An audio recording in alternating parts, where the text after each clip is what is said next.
I actually thought I was done with this game. Pulled me back in. I'm gonna do another route. We're gonna go with TJ. Still fucked up over Leo's ending. Still emotional, still depressed, still thinking about it, but you know what? Find TJ. I'm really worried about TJ. He's a sensitive guy, and after a tongue lashing like that from someone like Flynn, I can't imagine what state he's in. I don't see him anywhere as I scan the area, but I do see some trees and bushes further along the riverbank.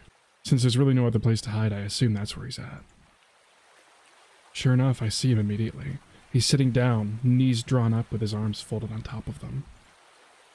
He's got his forehead resting on top of his arms, staring down at the sand between his legs. I stand there for a moment, wondering if it will just be better to leave him alone. After a few seconds, I finally decide to sit down next to him, cross-legged. I notice a few wet spots between his feet. Maybe he just wants to be left alone. I think it's just because he was such good friends with Sydney, and he just wants more than the truth. I look sideways at TJ. He's just sitting there, looking at the ground. And I guess you were the only one that saw him, saw what happened. So only he has you to go after. I saw him drown. I don't say anything, but I may feel myself cringe inwardly. Pretty soon, tears are running down TJ's face, but he doesn't bother to wipe them away. He's not just sad, though. He's angry. I hear it in his voice as he goes on. I saw Sydney drown, and Flynn thinks he's the only one that hurts. He thinks that he's the only one that feels like he's in a nightmare. Well, maybe. His voice cracks and he looks away from me again, wiping at his face. Maybe I haven't told him everything because I don't want him to have those images in his head. Oh my god. TJ sitting in a daze, Jenna running back to town, Flynn pulling me into the water. Me, grabbing on a neck scruff, pulling back to shore. Carl sitting on a rock, bawling. Leo's just trying to do compressions. And Sydney just stares. Sirens, the helicopter rotors, adults everywhere. I'm home. Mom's holding me. Dad puts on my favorite movie. I watch. But still, Sydney stares. What? I open my eyes again and the world is blurred. The light reflecting off the river makes me squint. I rub my eyes with the back of my paw and it comes away wet. My chest hurts and so does my head, throbbing and buzzing.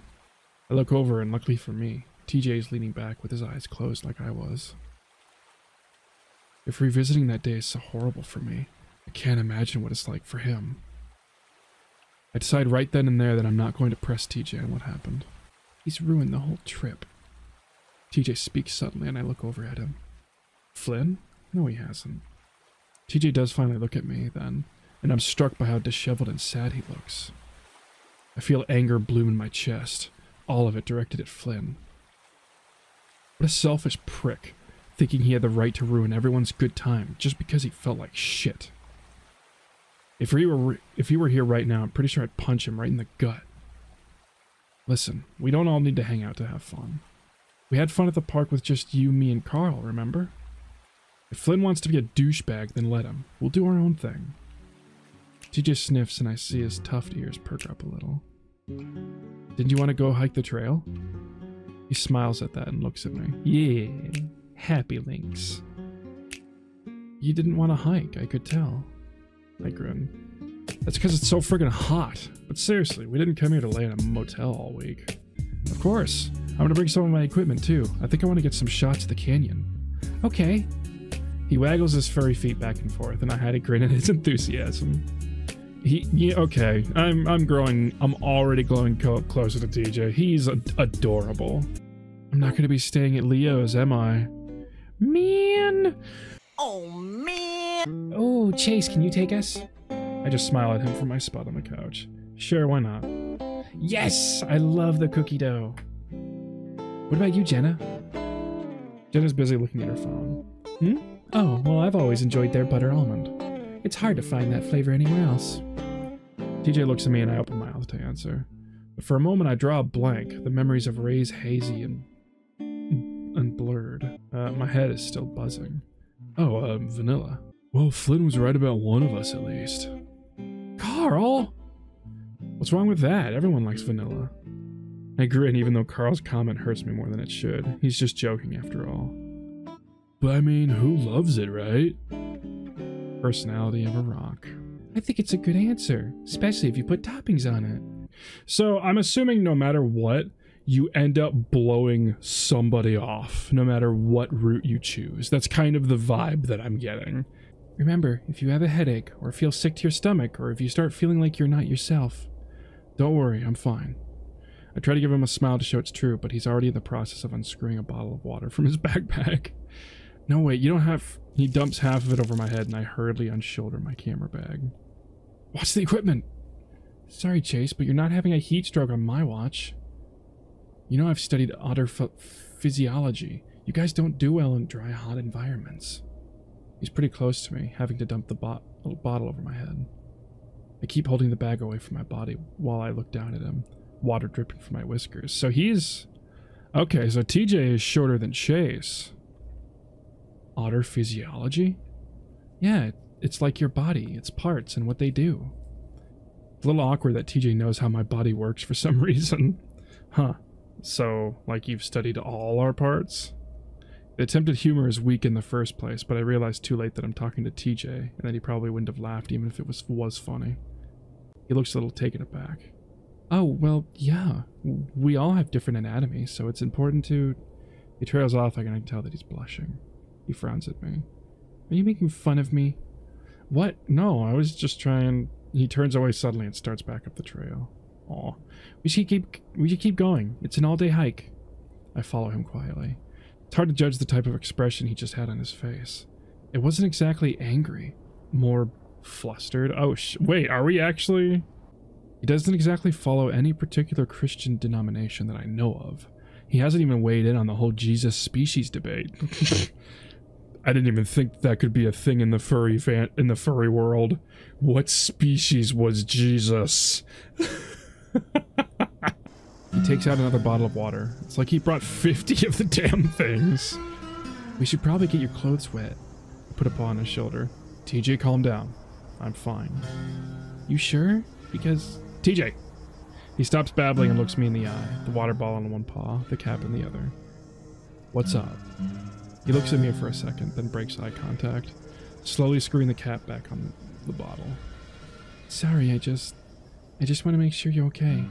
I'm the one that asked you to come. Relax. I'm just being a little dramatic. Alright, if you're sure. Aw, he's such a caring boy. He's such a caring good boy.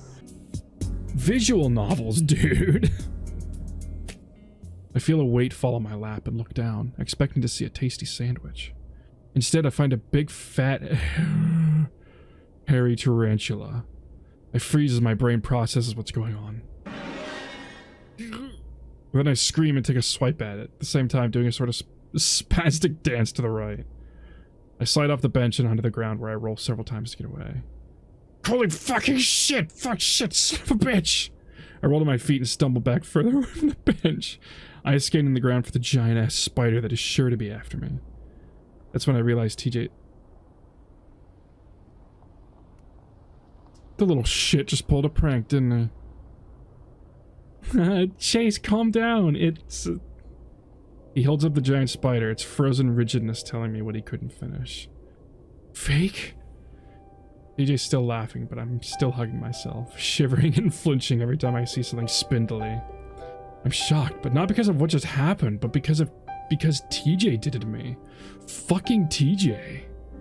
Feeling betrayed, I glare at him as he beckons me with a paw, wiping at his eyes with the other. Oh my gosh, I'm sorry. But Jenna made me promise her that I'd do it. That figures. Jenna's the type to always play pranks, and yeah, I hate to say it, but it's because she's a fox. Makes sense, she's a fennec. I run my arms up and down my paws, shivering again. I can't believe you! You know how much I hate spiders! One of my worst fears had always been that a tarantula getting into my room. Oh, that's okay. The nightmare in Leo's room. We share a bag of chips and eat quietly for a few minutes, just taking in the nature. Still, even out here, I'm able to hear the train horns. Okay, I'm like how it blares out right as I'm mentioning it. I wonder if TJ is just one of those guys that's embarrassed about showing any kind of fur. He only ever took off his shirt to swim, and even then, he always seemed embarrassed about it. At that moment, both our paws slide into the chip bag at the same time, and TJ jumps, pulling his paw away. I look over at him, quirking an eyebrow. Sorry. For what? Never mind. I watch him take out his phone and look over his messages. When he turns the screen off, he pauses. I realize he's looking at his reflection, adjusting the fur on his face, pawing at both sides until he seems satisfied. He's adorable. Wow, that's a weird thing to just randomly bring up, Chase. Remember when I made fun of you for the way you used to say sorry? TJ gives a bright, high-pitched laugh, and that makes me relax. Feeling like I just broke the ice on a first date. Yeah, it's one of the first things you said to me. I was trying so hard to fit in, and you just put me on the spot in front of everyone. The scene plays out in my mind as TJ talks. The image of a 7-year-old lynx, looking way too small for his puffy winter fur. Aww. He just backed into me while trying to catch a ball thrown by Leo, and it turned around, full of smiles. Sorry. Aww. I pointed and laughed. Don't you mean sorry? That mortified look followed by what would become TJ's trademark run back home crying. Aww. I must have practiced that word 100 times when I got back home. There's a little pang in my heart at the image of a kid. TJ saying sorry over and over again, trying to get it right. Aww. I wish we all could have come up here. He really does look disappointed, and I feel bad about that. What, I'm not good enough? I really am glad you came. It means a lot. It would have been pretty lonely otherwise. Aww, now I'm just thinking about him going on a hike alone when I'm hanging out with Leo. Aww. I look over at him, and he's looking me right in the eye. His powder blue gaze is really pretty with the sunlight hitting it like that. He's smiling, and I smile back. Suddenly his phone buzzes. I really have... I don't think he's straight. Or if he is, he's bi. For sure. TJ's still a little overbearing, making sure I have water and dumping a few unsolicited bottles over my head. Unsolicited bottles. Beautiful. Love it. Yeah, anyway, how have you been, Janice? Janice leans her hip against TJ's bench, clasping her paws and leaning an elbow on the back of it. Oh, can't complain. You haven't missed anything, trust me. Actually, I've been meaning to do a little spring cleaning. Not looking forward to it, my back doesn't bend like it always did. All the small town, small talk niceties, and speciesism starting to make me zone out when suddenly TJ pipes up. We'll help. Oh my god. Janice beams. TJ. Well, you know I could never ask that of you, especially while you're on vacation. TJ chuckles. Actually, me and Chase were talking about how we had nothing to do. TJ, I know you're trying to be like a good little Christian. I know you're trying to be like a good little Christian boy, TJ. Fucking stop. I put my palms to my eyes and rub them in circular motions, trying to ease the headache that has been building up since the afternoon.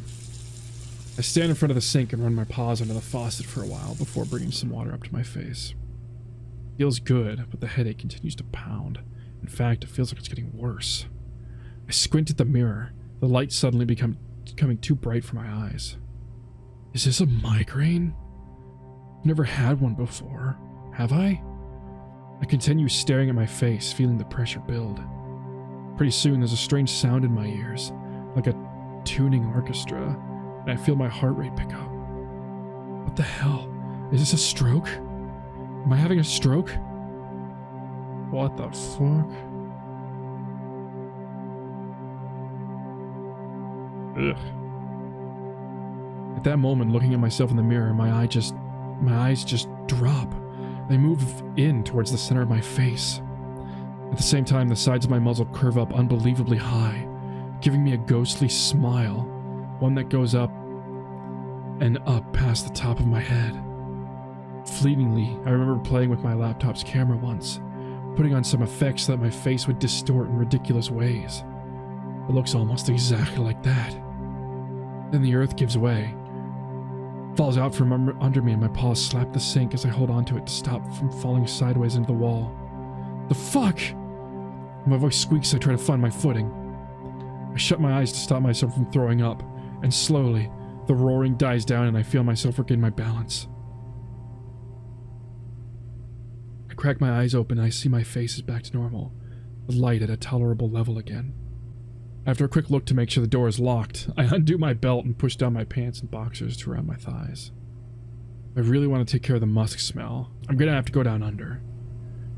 I run a few more paper towels under the faucet and soap dispenser. Just as I'm gliding the towel against my tailbase, I hear a knock and the lever-style handle rattle. I jump and look back, not really worried since I know it's locked. Because this place is a fucking piece of shit, I'm just in time to see the button lock pop out. Oh my god. The handle swings down and the door opens up, enough for a lynx head to poke through. There I am, pants down, a paper towel under my tail, looking like I'm wiping my ass while I moon my Christian best friend. I think we stay like that for at least 10 seconds before TJ blinks first. Oh my gosh, sorry! He squeaks it out so fast I barely hear it before he yanks his head out and the door closes with a snap. Fuck, fucking fuck, fuck! Just between you and me, and don't tell TJ this because I told him I wouldn't tell you. But he said he was really glad to have you along. He says you're what he misses most about this town. Really? So TJ likes me. Don't worry about it. The motel's like 5 minutes away. You could pay me back, but she's already out the door. I sigh, watching her make her way down the road through the window. That's when TJ slides back into his bench. I quickly look down, feeling my cheeks burn all over again. Sorry about that. Just wanted to wash up too. I don't know why, considering TJ looks kempt no matter what he does. I force myself to look up. Funny drawing. He looks at the napkin and gives a little laugh. Oh, she showed that to you? Wait, where'd she go? Forgot her purse. Oh. We sit in unbearably awkward silence for a while before I finally sigh and lean my face against a paw as I stare hard out the window. Okay, so I wasn't wiping my ass. You know otters have glands. Chase? I look over at TJ and he's smiling. I know. I shouldn't have opened the door. You were just taking a while and we were wondering if you were alright. I look up as I see Janice making her way over, our food on a giant tray. God, I'm actually kind of hungry. And, you know, looking for my giant sandwich and fries, grabbing the ketchup bottle. It was kind of cute. Oh. TJ immediately looks down, pretending to read the menu even though we've already ordered our food. I feel like my brows are almost going to shoot off my forehead as I stare at him. What does applewood smoked even mean? Oh no, you're not getting off that easy. Did you just call my butt cute? No. TJ's ears fall flat and I'm kind of satisfied that he's the one feeling embarrassed right now. I just like otters having cute tails, that's all. I snort. Yeah, I can see by the way you drew mine here. Sorry. So he likes tails. Oh. It's my car. They're all in my car. Leo's driving. He's got sunglasses on. Even from this distance, I can see him look across the lake at me. He waves, then makes a finger gun, shoots it at me, making a clicking sound with his tongue. Flynn sits next to him, head back, sleeping. Carl's drawing on his face. Jenna sits in the back and reads, and TJ... Where's TJ? There he is. He's swimming after the car. Colors fall flat. I feel sticky and sick. Something isn't right. I'm at the canyon again. I'm looking over the edge. TJ's on the ground. He's staring at me. Maggots in his eyes. Something moves in the bushes next to him. A paw. Is that a paw? It reaches out towards TJ. The lake. I'm staring at the lake, but the day is clear. The sky is blue and there are things in the water. 5, 6 things float in the water. Bodies. Bodies float in the water. I watch the bodies float, bobbing up and down, and one looks really familiar. This isn't right. This isn't me. What is this? Something across the lake. I see something across the lake. There's a tool shed. A tool shed is across the lake, and I see the door open. There isn't a tool shed next to the lake. Something steps out. What the hell? I fan out my shirt a bit as I look at the multiple doors lining the hallway. The only open one at the end of the hall, though, and I can hear a low voice coming from it. It's Flynn's for sure. As I pad up to the opening, I can start to make out what he's saying. But I just wanted you to know that I'm not mad at you, okay? I don't hear a response. I stand just outside the door. From here, all I can see is a few cardboard boxes and a neatly made... Is Flynn cornered TJ? A guest storage room? Come on, man, I'm trying. I was mad yesterday, and I shouldn't have fucking sent that. Did Flynn send something to TJ? Flynn's voice comes from further into the room, on my left. I grit my teeth, wavering between going in now, or just hoping for the best and letting it play out. I need to go. I was just trying to figure out... Don't! I hear some rustling in the room, and that's when I realize that I have to step in. I hold onto the door frame as I poke my head in. Flynn has TJ backed up again. God, Flynn, get the... Jesus, Flynn! TJ's cowering in the corner while Flynn has a hand on Lynx's shoulder, grabbing onto the fabric of his shirt. TJ's ears are pinned flat against his head, and he's looking up at Flynn with a grimace. Then his eyes flick to mine as he notices me. Let me talk for a sec. Flynn notices TJ staring over his shoulder, and he jerks his head in my direction. The second he sees me, his hand drops away from TJ's shoulder. We stare at each other for a few seconds, and I swallow loudly. You guys find Carl? My question sounds all the more stupid in the dead silence that follows. Flynn's gaze drifts to the wall over TJ's head, where he stares coldly for a few seconds, his jaw working furiously. I start to worry he's summoning up another one of his tantrums. Instead, after about 5 seconds, he turns on his heel and stalks out the room. I have to move out of the way as he brushes past me. When I look back into the room, TJ's already moved to stand in front of a mirror on the wall. He straightens out his shirt, then vigorously combs the fur on his face. He does a weird back and forth on his cheek ruffs with one of his hands, even though they look fine to me. TJ? TJ snaps his head in my direction, one of his ears twitching. Oh, poor guy. Flynn is such a dick! So what exactly do you do? Train people for sports? TJ laughs. Well, it's more to do with injuries. Recognizing them, preventing them, treating them if I can.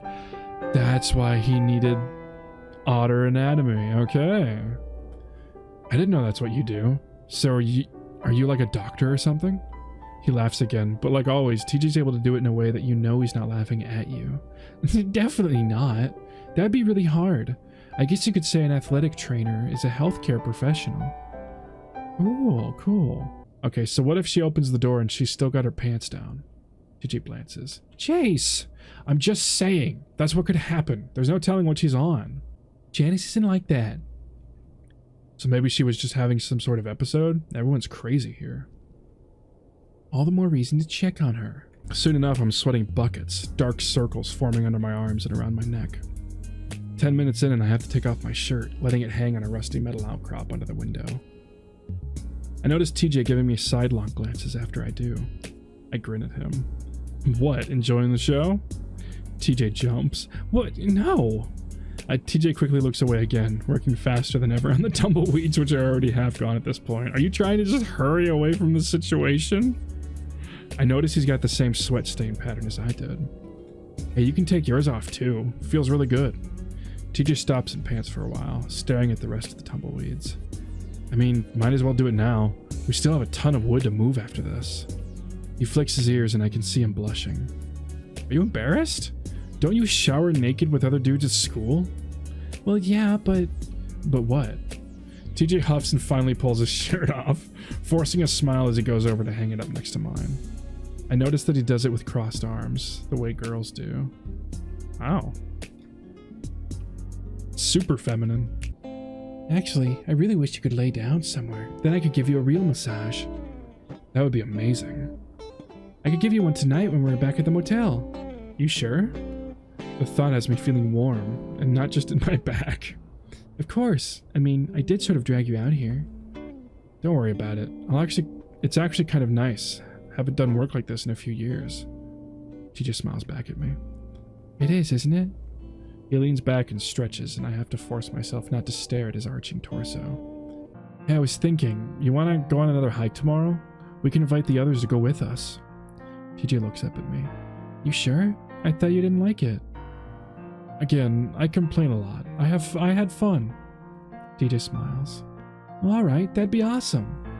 He's grinning now, and that makes me feel even better.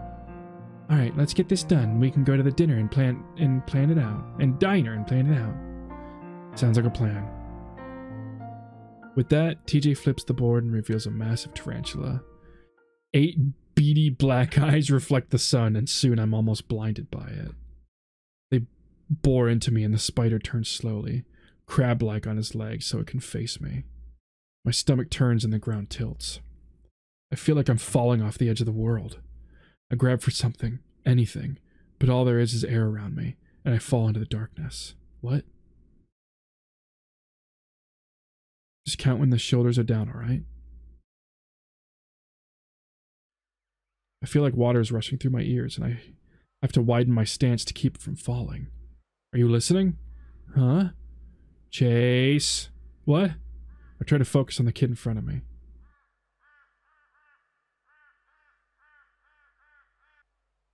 Did you die or something? I don't know. I was just thinking of something else. Hey, you're dumb.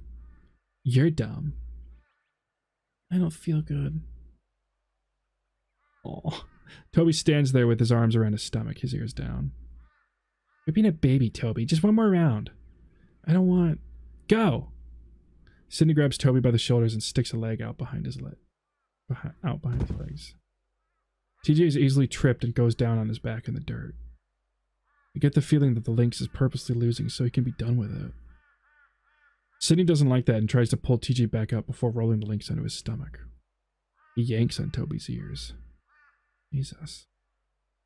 Okay, Sydney wins. I raise a hand and pointed at Sydney, just wanting this to stop. Sydney keeps going and grabs his shirt that he'd thrown on the ground earlier and wraps it around Toby's neck.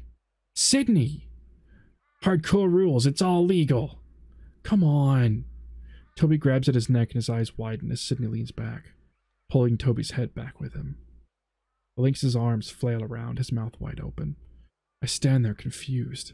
Is it okay if it's not against the rules? Sydney laughs and leans even further back, looking excited and happy. Toby stares at me with wide, bulging eyes. Okay, so... Sydney was an asshole. I reach forward and grab onto TJ. Chase! Chase, can you hear me? TJ's looking down at me with his wide blue eyes. Toby? What? I blink up at him, feeling sick.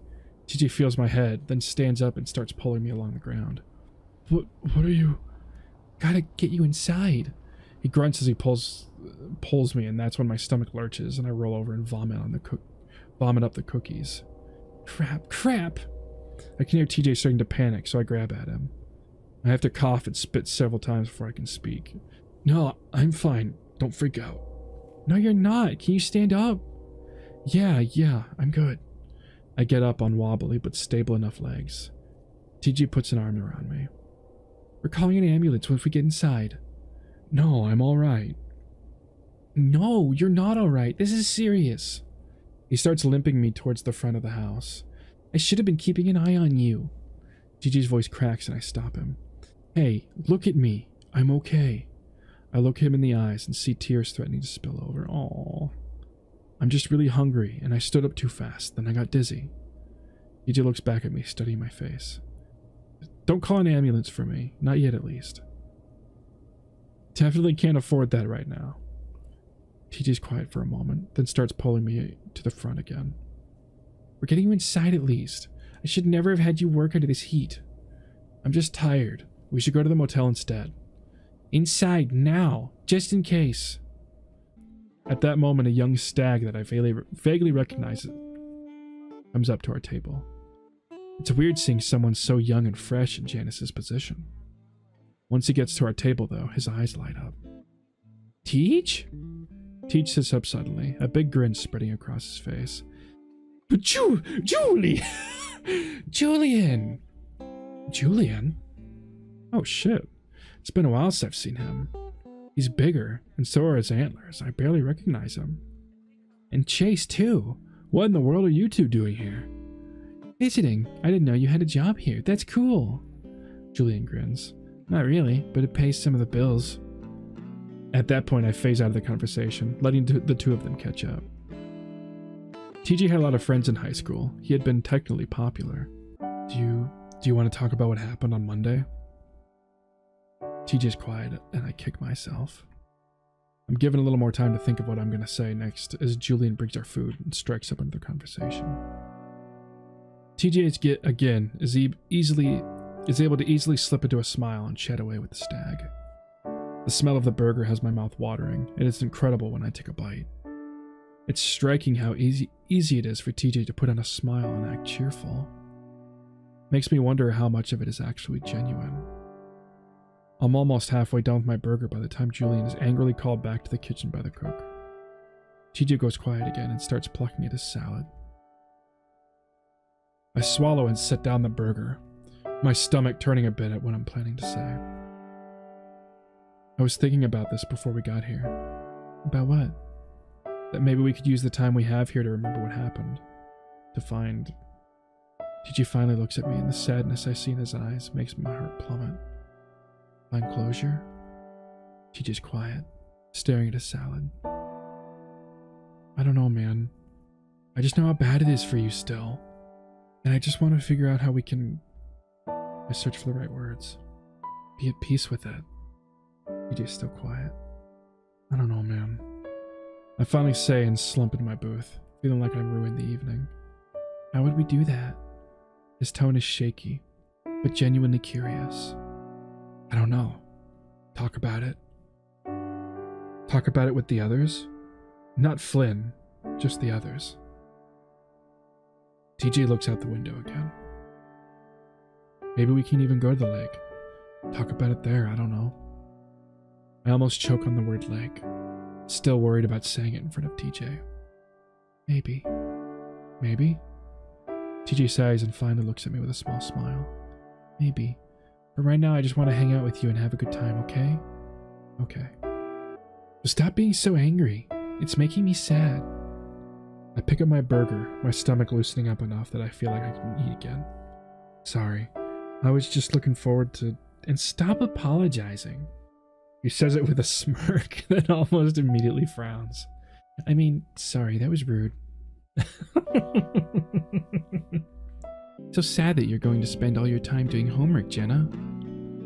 I'm taking 2 midterms the Monday we get back, so it's fairly necessary, TJ. Jenna just seems kind of boring. Honestly, I don't know what her route's gonna entail. I do know that Leo is plays a prominent role in Jenna's route, though, so I'm excited about that. Jenna doesn't even look up from her laptop as she responds, focused solely on whatever it is she's typing. I'm pretty sure she just shoved half a bagel into her mouth before she went back to work. TJ sits there quietly for a moment, taking another bite. You think you'll have time to do anything today? Jenna doesn't answer for a few seconds. They only sound a faint patter of the keyboard. Finally, she stops and looks up for the first time in probably an hour. I don't think so. I have a lot of work to do. Why don't you two go out and do something? We will. It would just be nice if you could go with us. I snort. Yeah, come with us to do more work at Janice's house. Again. Oh, come on. Don't be such a poor sport. I mean, yeah, it was kind of... Again? TJ takes another bite of his bagel and it doesn't look like he's gonna say anything. Yeah, she kind of cornered him and got him to say do more work. Jenna rolls her eyes and returns her attention back to the laptop. Janice taking advantage of people. Shocker. Jenna. Never have I ever been in a fight. A physical fight, I mean. Carl takes a drink. TJ's fingers stay up. Who'd you fight? Fuck have you been? Remember Clint? Oh yeah. TJ starts to lower his finger too, then stops. Well, he mostly attacked us.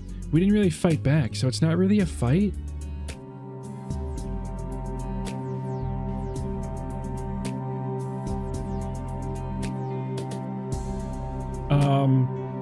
What's happening? Did the game glitch?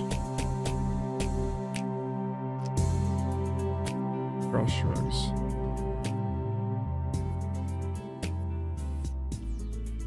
Huh? You know, my life has been going downhill since that happened. School, grades, drugs, whatever. I don't know. Seems like it all started after whatever it was that happened. Carl. My voice comes out shocked and bewildered. Seems to get through to him a little bit, his long ears flicking down briefly.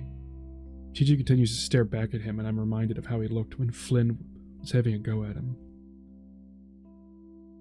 I was in the crawl space the other day, and I found an old letter from Sydney. I don't say anything, neither does TJ. Carl waits a while, then goes on. I haven't opened it. It said it was a treasure hunt on the front page. Treasure hunt. Sydney absolutely loved treasure hunts. He was always making them in his spare time. They were usually pretty bad, and the prizes at the end were always pretty awful. It would always take some convincing on his part to get us to go on one. I don't know why I have it, but it's made me... Maybe if we knew what happened, we could fix some of our problems. I watch him too, having no idea what he's about to do. Because of the look on his face, I wonder if he's about to actually do something violent, attack Carl or something. His expression is dark, not like I've ever seen him, even when Flynn was yelling at him. Instead, though, he just stands there for a few moments, staring at Carl. Carl looks away again, his ears lowered. Yeah, Carl, what the fuck did you expect to happen, you piece of shit? Self-improvement starts when realizing what the actual problem is, Carl. That didn't sound like TJ at all. Not even the voice. Carl seems shocked as well as he finally looks up at the lynx. Stop blaming others and start blaming yourself. TJ turns on his heel and stalks toward the door, his fur fluffed out. Finally snap out of it and stand up as TJ opens the door. I take one last look at Carl as he's slumped on the couch, his head down. I'll call you later, okay, Carl? Carl doesn't say anything. But with that, I hurry out the door that TJ left open.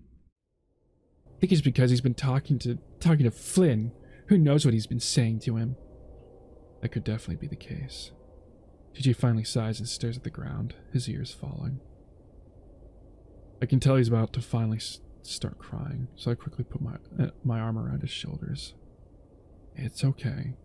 He was seriously drunker than I've ever seen him. He's not going to remember any of this. Doesn't look up.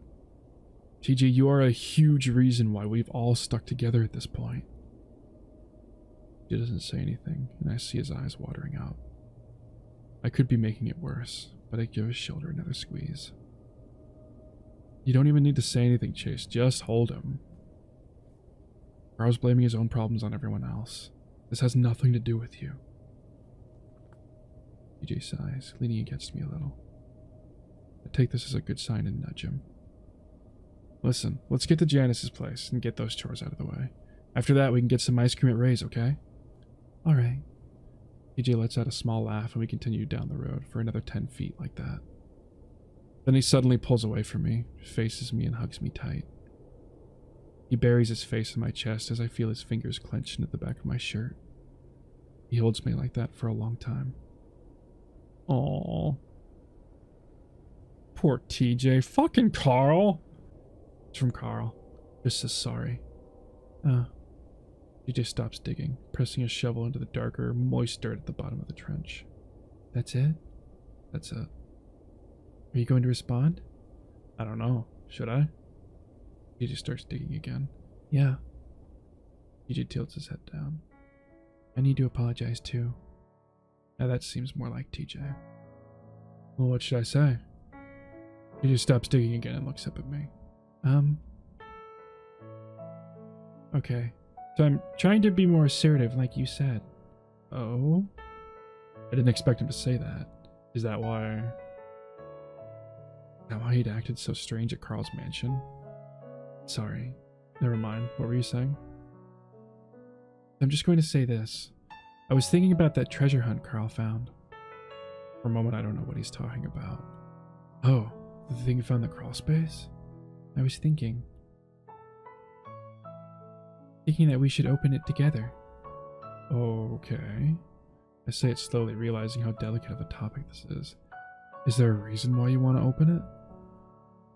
Looking up at the deep red and orange sky. I always feel like things happen for a reason, and we were just talking about finding closure yesterday. Okay. So I feel like this might be a way to do it, maybe. Read what he had to say. Maybe go on one of his last hunts. He swallows hard. I can sort of see where he's coming from. Sydney always wrote stupid riddles and stories with his treasure hunts. It might mean something to read something he wrote so long ago. Okay. I'll wait for Carl's response. TJ abruptly looks back up at me. Are you and Carl, friendly with each other? Huh? I mean, how he kissed you. What? No. That was just Carl being drunk. Okay. Does TJ have a crush on Chase? I grin. What, are you jealous? No. He says it way too fast and loud. Hey, if you want to give me a kiss, I don't mind. She doesn't respond, instead focusing hard on the ground he's digging out. Ah, if you're shy, I can do it instead. I see his eyes widen, but he still doesn't say anything.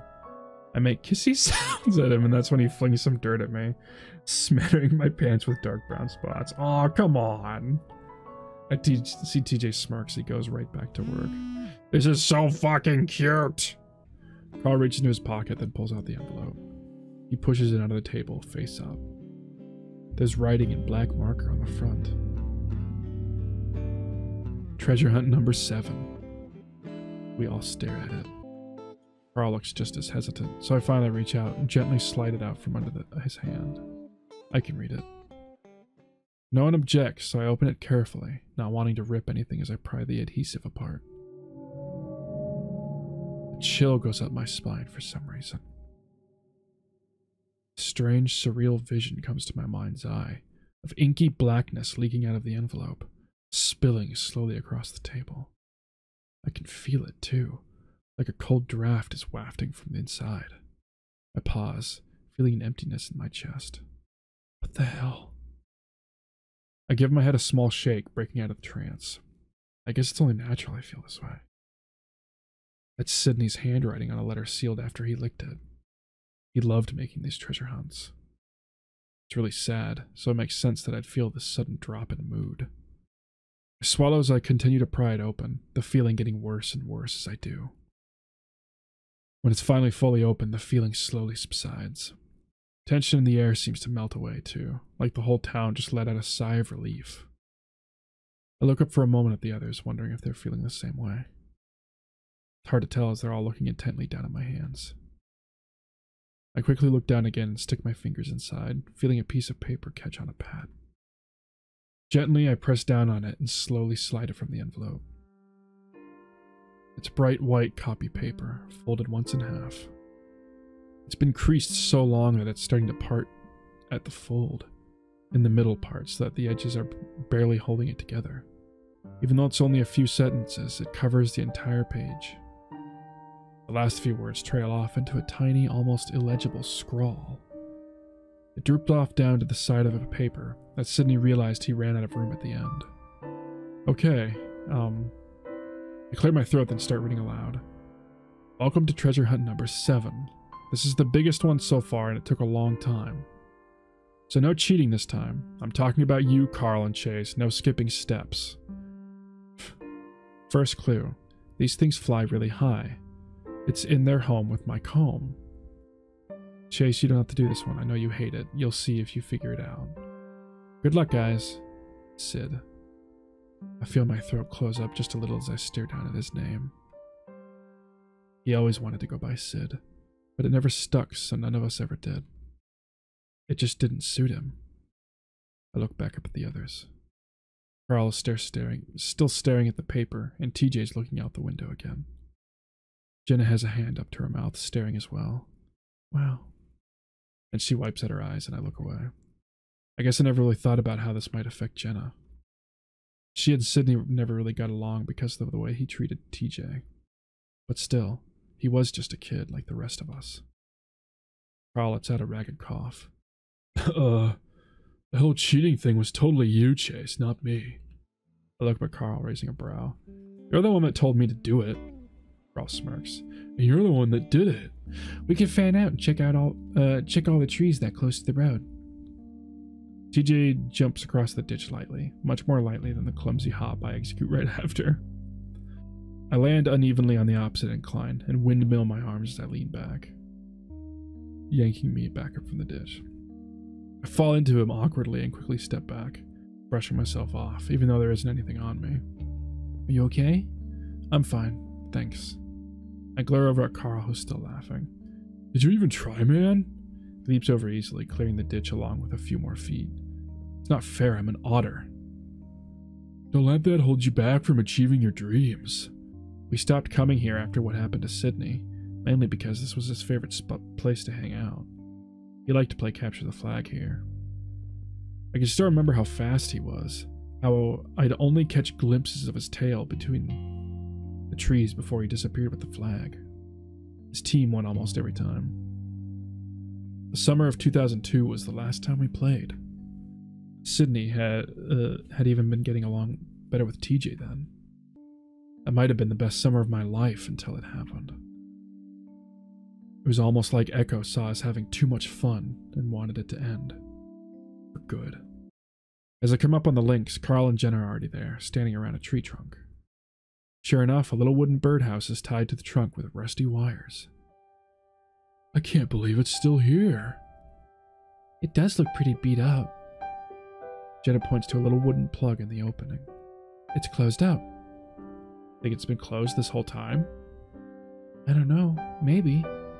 TJ pokes at the plug with a claw, then grips around the edges with all his claws before gently pulling the wooden cork-like thing out. A thick, sticky-looking trail of cobwebs follows it. We all stare into the dark hole that's revealed. Chase, want to reach in there? I'm sure there aren't any spiders. I shiver involuntarily. I don't really want to either. Jenna sighs before pushing past TJ. Bending over, she picks up a twig and sticks it in the hole before swirling it around. When she pulls it out, back out, it's like she's made a cotton candy cone of spider webs. She drops that, then takes out her phone, turning on the flash before holding it up to the opening. Well? We all wait anxiously for her to say something. There is something here. With that, she reaches in with just her fingers. After a few crinkling sounds, she pulls out a Ziploc bag, and inside is a folded up piece of paper and a blue comb. Holy shit, no way. Well, no one ever comes back here, so I guess it makes sense. He actually put a comb in there to make it rhyme. Jenna makes a few jerking motions away from the birdhouse to get rid of the cobwebs. She looks around, then sticks it out to me. Since you read the last one. Okay. I glance at TJ, but he doesn't make any indication that he might want it. The bag is covered in what looks like dirt and cobwebs. A few clumps of both dangled from the bottom. I open it carefully, and when I pull out the paper, I can tell that it's been wet a few times. It's a little crumpled, but when I unfold it, the water damage isn't bad enough that I can't read it. Still, the paper immediately splits in two this time, and I have to hold them together as I read it. It's dark to the point where I have to have Carl hold up his phone to give me some light. Good job, but that was a little easy, right? Next we'll find out how brave you are. I know this was already a scary test for Chase, but that doesn't count. Do you really remember? Get a flashlight and make sure Leo is with you. Here it is. Stay in school, it will be cool. We'll have fun in 301.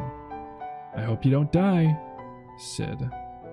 We're all quiet for a moment, then TJ giggles. I look at him, but he's covering his mouth with a hand, so I can't see him smiling.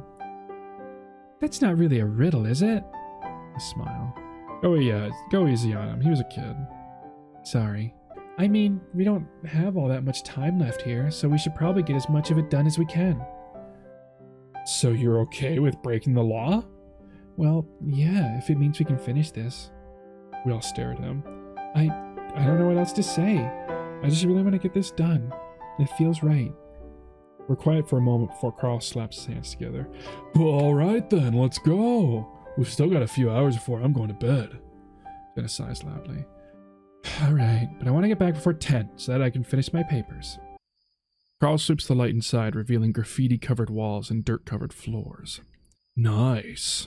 I look back and see Jenna staring at us from the car. She gives me a thumbs up. I inhale deeply. Well, let's go. I take out my phone and step inside, and TJ follows me. Carl stands next to us, spinning in a circle. Oh, okay. Got some chill-out music. Well, it's not that creepy. Okay, so the rooms here are the 200s. TJ points at a doorway next to us, a small label above it reading 203. So that means we have to go up one floor. Hey, do you guys remember when Chase saw someone staring out from one of the windows up here? Oh my gosh, please don't talk about this right now. Do you even remember that, Chase? Yeah, actually, that was a long time ago. I hardly remembered it, but I do remember seeing a dark form in one of the windows. I'd been positive it was just an object sitting in the room, but I'd wanted to tell my friends that I'd seen a ghost. It was nothing like what I saw in the trees. Thinking about it is creeping me out, though. Stop! TJ whines as we reach the top of the stairs then, clearly trying to change the subject. TJ sighs loudly and closes his eyes. Guys, please, can we just... Yeah! Carl thrusts his hands into TJ's side as he yells, sending TJ... Aww. I stumble as I try to keep the lynx from rending my flesh with his claws. Oh shit, sorry, ow! Carl reaches out to, I assume, comfort TJ, but gets a backhand across the face in response. You ass! I watch the two of them with wide eyes, never having seen TJ so indignant. What's that? I point and TJ shines the light over at it. A metal toolbox glints back at us. TJ immediately walks over to it and I follow him. Carl joins us as TJ fiddles with the latches, popping them open. There's a soft creak as he lifts the lid, a tray extending out as he does. And there, sitting in the tray, is another folded piece of paper. There's no way. Yeah, that makes no sense. Why not? TJ gently picks up the note, handing me back my phone. Shine that on this for me, please. Someone would have taken it by now. Well, they didn't, see? TJ had unfolded it and shows me the handwriting, the exact same we'd seen on the other two notes. I frown, but I don't see anything more. Maybe it did just sit here for the past 10 years, no one wanting to bother with an old-looking toolbox. But this place is broken into regularly with the whole point being to tag or take stuff. Someone definitely should have taken it by now. I don't have time to dwell on that, though, as TJ begins to read. So you went to the school. You found it with some tools. Next, go to where I sleep. It's where I keep my secrets. Something Chase can't keep. Sid. It's silent for a moment as we all take that in. I feel my face flush and my fur prickles. I wonder what the hell that last line is supposed to mean. Carl and TJ don't look at me, but I can sense that they want to. Carl is the first one to make a sound, clearing his throat. So, Sydney's bedroom, maybe? That's what I'm thinking. This is a kid writing this stuff, so it should be pretty straightforward. I shake my head. Really, guys? TJ finally looks over at me. What? There's a defensive tone in TJ's voice, and I know he knows what I'm about to say. This is way too much. TJ frowns at me. Too much what? You know... I trail off, not used to TJ looking at me this way. He lets the silence drag on, and I look over to Carl for help. He clears his throat again. You know, Tej, this is pretty weird. Like, someone would have probably taken it by now. Why does that have to be the case? People could have just missed it. We almost did. TJ looks back down at the note, holding it in both paws. I reach out for it, but TJ pulls it back, like I'm going to try and steal it from him. Can I look at it for a sec? TJ hesitates, then holds it out to me slowly. I eye the lynx as I reach out, taking the note from him gently. TJ's behavior alone has me deciding that this whole thing is definitely a bad idea. The note looks old, just like the first two we found. The writing looks the same too. Maybe it is possible that Sydney came in here to hide the note, wanting to make the scavenger hunt especially scary for us. But still, I can't shake the feeling that something is off about it. I need to find time to really think about this. It was around August, I think, 2003. It's a little bit hard to remember. What I do remember is that we'd all go down to the lake to swim, like we did almost every week. There's this little spot where the beach kind of curves in, and it's mostly sand and shallow water. That's where we'd usually hang out and swim. Even though the water was always sort of stagnant there, it was at least safe and warm compared to the rest of the lake. I think at some point one of us wanted to go to skip rocks. We had to go further up the shore to do that, and TJ was more interested in building sandcastles. So he stayed behind while the rest of us went up to the beach to find the rocks. When you go up that far, you can't really see that spot anymore, so I'm not completely sure what happened. The Link's bending over his castle. The back of his wet swim trunks covered in sand from when he'd sat down. Sydney went with us. I at least remember that. But while we were skipping rocks, he just sort of disappeared. Anyway, we heard some splashing and some shouting from TJ, and we all ran up to the beach to see Sydney floating out in the lake. I swam out there and got him. Too late though. Where TJ was crouched in 3 feet of water, staring at Sydney's body floating 20 feet away from him. I don't tell him that TJ's explanation for what happened always amounted to Sydney stepping out too far into the water. That maybe the current knocked him off balance and pulled him in. I would even said that it almost looked like an invisible shark grabbed Sid and pulled him out. How none of it makes any sense at all. None of us are sure what happened. Seems to be enough for Julian though, as he shakes his head. I'm very sorry to hear that, but thank you for telling me. When I get back to the mine entrance, I see Julie and TJ sitting with their backs to either side of the opening, chatting with each other. They're eating granola bars and TJ holds one out to me as I approach. Thanks. Hey, TJ. Huh? He looks at me innocently.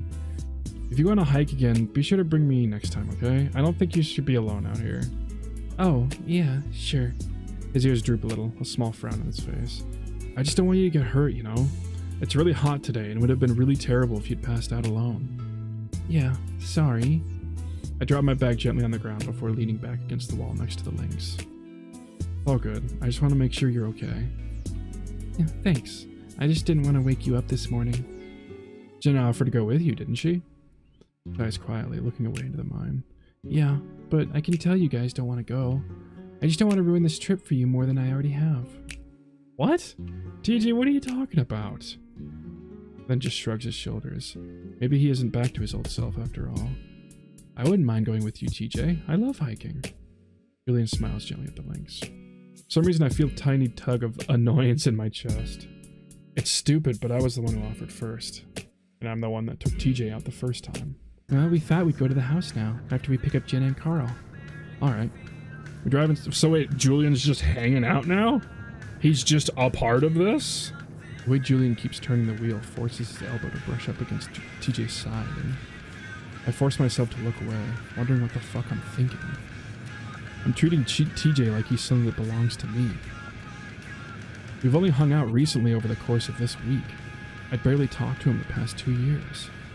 I force myself to look ahead. Is Chase becoming obsessive over TJ? In the business, we call this foreshadowing. Then TJ's phone buzzes and my eyes naturally go to the screen as the link whips it out. I see the name Flynn, then the message underneath it. Oh.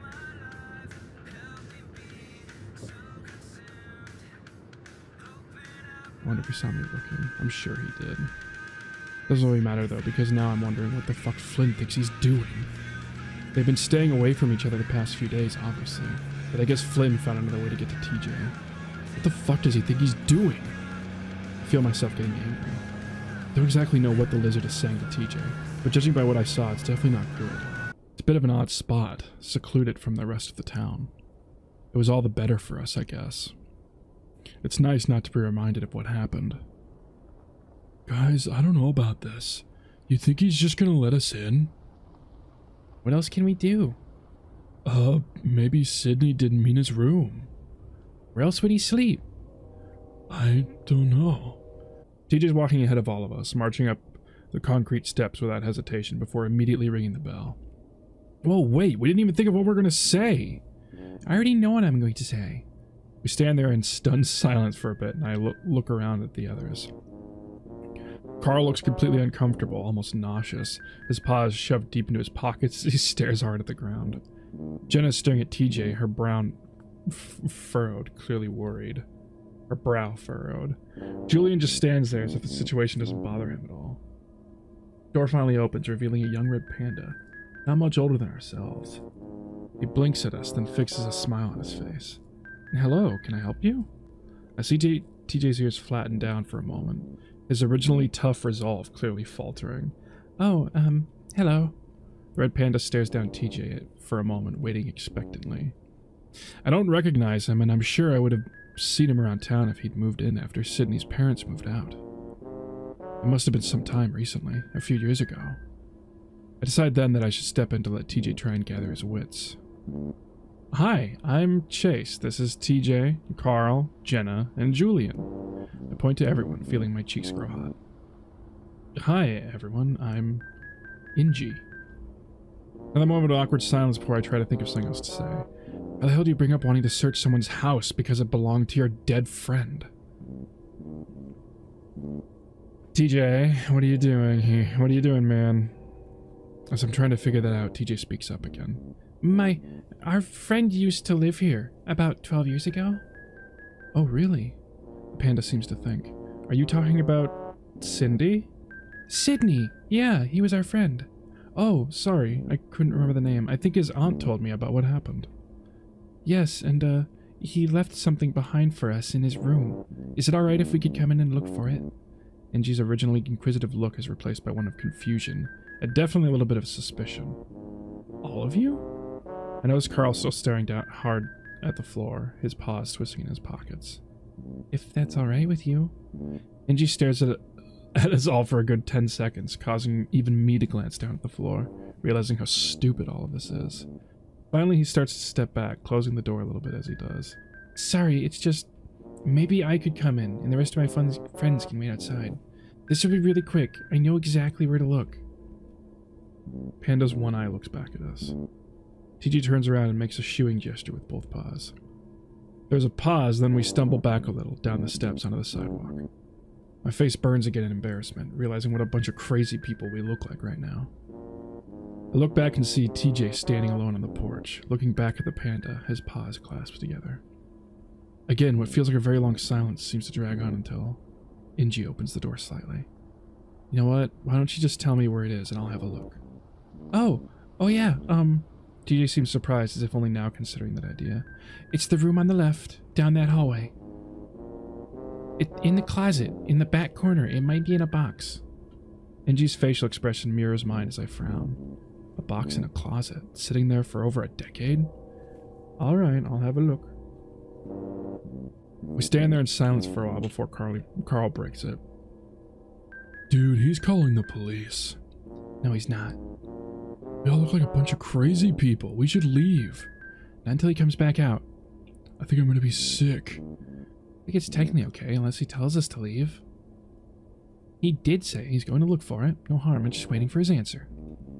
I see Carl scuff his hooves against the pavement, looking around nervously. I wonder if he's had too much weed or something.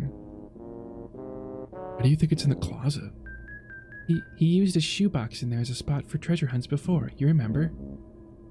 I vaguely do, now that he mentions it, but I'm surprised TJ does. He was even younger. And the door opens and Inji comes back out. His facial expression is completely different now. It's one of amazement and disbelief. But it's what is in his paws that catches my attention. It's a teal-colored shoebox, old and worn, and torn through the corners. My mouth drops. Inji stands there for a moment, holding the box out. Is this it? It's not mine, and there is a piece of paper inside. TJ's paws shake as he reaches out to take the box, lifting the lid to look inside. It was in the spot that you said. I've never seen that before. I feel my stomach twist, more dismayed than anything that he found something. Definitely something I could have missed. I found a few things in the crawl space from the last family. Who lived here before you, if you don't mind me asking? Angie leans against the doorway, his arms folded, looking a lot more relaxed now. It was the family you're talking about, I think. The Bronsons? Yes. DJ's still looking down at the box, having not taken out the note. Yep, the woman who lived here moved out right after what happened, but then her sister moved in. She told me about what happened when I bought the place. Do you know what he left you? How did you know to find it? It's an old scavenger hunt that we found. It told us to come here. Like something he left behind? Yeah. Wow. Well, I'm sorry about what happened to your friend. You must have been children at the time. No one says anything, so I nod for him. I'm sorry. Also, sorry for being so suspicious when you guys showed up. Thought I caught someone trying to break in a few days back. Can't be too careful. I don't want to pry, but what does it say? I didn't read it since I don't want to intrude or anything. Reaches in to pull out the piece of paper. It's identical to the others that we've seen. Angie takes the box from the link so he can use both paws to unfold the note. Then he starts reading. I hope that you're all having fun. Soon you'll know what Chase has done. Figure it out. It's a piece of cake. If you can't, look by Carl's drawing at the lake. It goes quiet for a while. The only sound is the rustling through the trees. Then I hear a gagging sound and look back just in time to see Carl hurling into some bushes. What Chase has done. If it's really bothering you, Chase, then you don't have to come. I bristle a bit. You're insisting everyone else go. Why not me? I force myself not to look over at Julian. I do want you to come, but you're so angry. I've never seen you like this. Oh, I have. We all have. Chase is just acting like his old self now. Jenna sits in the corner of her laptop, as usual, smirking. It pisses me the fuck off. Listen, whoever's writing these has it out for me. Look at what the last one said. Sydney wrote them, and he always kind of teased you. It's just like him. I go quiet, looking away with a glare. What do you think the clues are implying about you, Chase? I think for a moment, but it's hard with all the anger that keeps threatening to bubble to the surface. I don't know. I just don't like the sound of it, and honestly, I try to think of the right way to word what I'm going to say. If you respect me, you'd see that and stop this stupid hunt. It goes quiet for a moment, then Julian stands up. Hey, I'm gonna head out. Yeah, it's getting kind of nervous probably. Or it's probably getting kind of awkward. I think it's Flynn. What? I think it's Flynn and Carl. They're doing this whole thing. You can't be serious. Who else? Carl's the one that found the first note. I think Flynn gave it to him. The looks on Jenna and TJ's faces make me look away again. Am I going crazy? Chase, that's... Crazy, I know. But you saw how Carl was acting today. How nervous he was. He even threw up. Carl does that sometimes. Ugh. I slide my legs off the bed and let them hang over the side, fully facing the wall now. I know how Flynn was back at the river, but even he wouldn't do that. I look back at TJ with a glare. What about those texts he's sending you? What? A shocked look on his face. What? Flynn sent TJ a text swearing at him. I think he's been messaging you this whole time. Chase. It might not even be what you think. Yeah, well, he's angry. Of course he would be. But he has no reason to be writing this scavenger hunt. Flynn would never do that. You sure about that? And now I can tell I've made him angry. Yes. Why would he do it in the first place? I don't have to think hard on that one. To hurt TJ, to ruin our friendship by making up lies about me, to just be a complete dick. Take your pick. That's absolutely ridiculous. I don't say anything, choosing to glare at the wall. Jenna looks between us again and shakes her head. Alright, that's enough of this. Neither of you are acting like yourself, so I think it's best we head to bed, alright? Sneaking out of the motel room is probably the hardest part. Wait, what are you doing? I know that if they catch me at any point, it's over. Wait. Okay. Chase is going fucking... Is Chase just going off the rail right now, man? Is he going... Okay. I think hysteria is affecting him a little bit. Quietly, I dig in my bag for my keys, then slip out the door into the night. I grit my teeth as my car starts up, imagining TJ or Jenna pulling back the curtains and seeing me sitting in the car. I've got excuses. I'm sick. I had to drive to the emergency room, or even that I just couldn't sleep and wanted to get a snack somewhere. They're all suspicious, but should be enough to cover my ass if things go south. I drive along the quiet road, my surroundings almost black since the moon is set. It takes me a moment to find the side road that will take me to the shore. Once I do, I see one lonely orange light glaring in the middle of the parking lot. I park away from it at the edge of the lot. It's dark here. I sit in the car for a while, wondering what I'm doing, wondering what the fuck I'm going to do. But something drives me. A feeling that if I don't do this, then the rest of my life is going to be ruined. I can't let that happen. I open the door and quickly get out. I pull out my phone and turn on the light, finding the small dirt trail that leads out into the inky blackness. The air is cool, and I can smell the lake. Pretty soon I can hear it too. The soft, desolate sounds of the waves running against the thin strip of shore. It's peaceful, but at the same time it terrifies me, and for a moment I feel like the lake is one giant living thing. It dwarfs me with its presence, a giant, all-knowing thing. It knows I'm here. I shudder and force myself to continue. I find the shoreline and the dry sand shifts under my feet as I take a right and follow the shore. I try to ignore the sounds of the lake, the feeling that it's watching me, beckoning me towards it. Finally, I come across the boulder that I'm looking for. The one that Carl used to carve his drawings into. Of course it would be something Carl used. That fat piece of shit. I kneel down beside it, moving the light of my phone around until I find the drawings. I look at the super wolf etched into the rock, glaring. Then I see a glint of light above it. I shift the phone light up to see what it is. I gasp, and I can't help a ragged scream from escaping my throat. A tarantula sits there, staring back at me, its cluster of eyes shining back in the darkness. I stumble back in the sand and fall, sitting down hard and causing my teeth to clack together. I scramble back out. I look around for a rock and quickly find one. I turn back around and lift the light. The spider is gone. I look around for a while in case it just moved around. Maybe on the ground closer to me. I don't see anything though, and I throw the rock at the lake, cursing the damn thing. Then I kneel down and look at the spot between the rocky ground and the boulder. It takes a few moments and I have to get real close, looking deeper into the crevice, and then there's a glint of what looks like metal. I start to dig, first with my bare hands, then with the help of a flat rock laying nearby. I'm sweating and gasping by the time I pull the thing free. It looks like an old lunchbox. I shine a light on it and can barely make out what looks like a cartoon dragon. I open it and pull out the note. I read it. In a fit of rage, I tear the stupid thing in half, throwing it on the ground. You fucker! What did it say? I hiss it out through my teeth and pull out the piece of paper that I'd taken out on one of Jenna's notebooks, along with a pen. What did it say? I write for a moment, using the old lunchbox as a flat surface. When I'm done, I drop it into the box, then wedge the box into the crevice, covering it up with the loose dirt I'd moved. I pack it down, then stand to back up. Thinking twice, I pick up the shredded note and stuff it in my pocket. Then I walk back up the shore and up the trail, ignoring what looks like the eye shine of tarantulas all around me. Maybe it's just the stars. I don't remember much of the drive back, or the parking lot of the motel.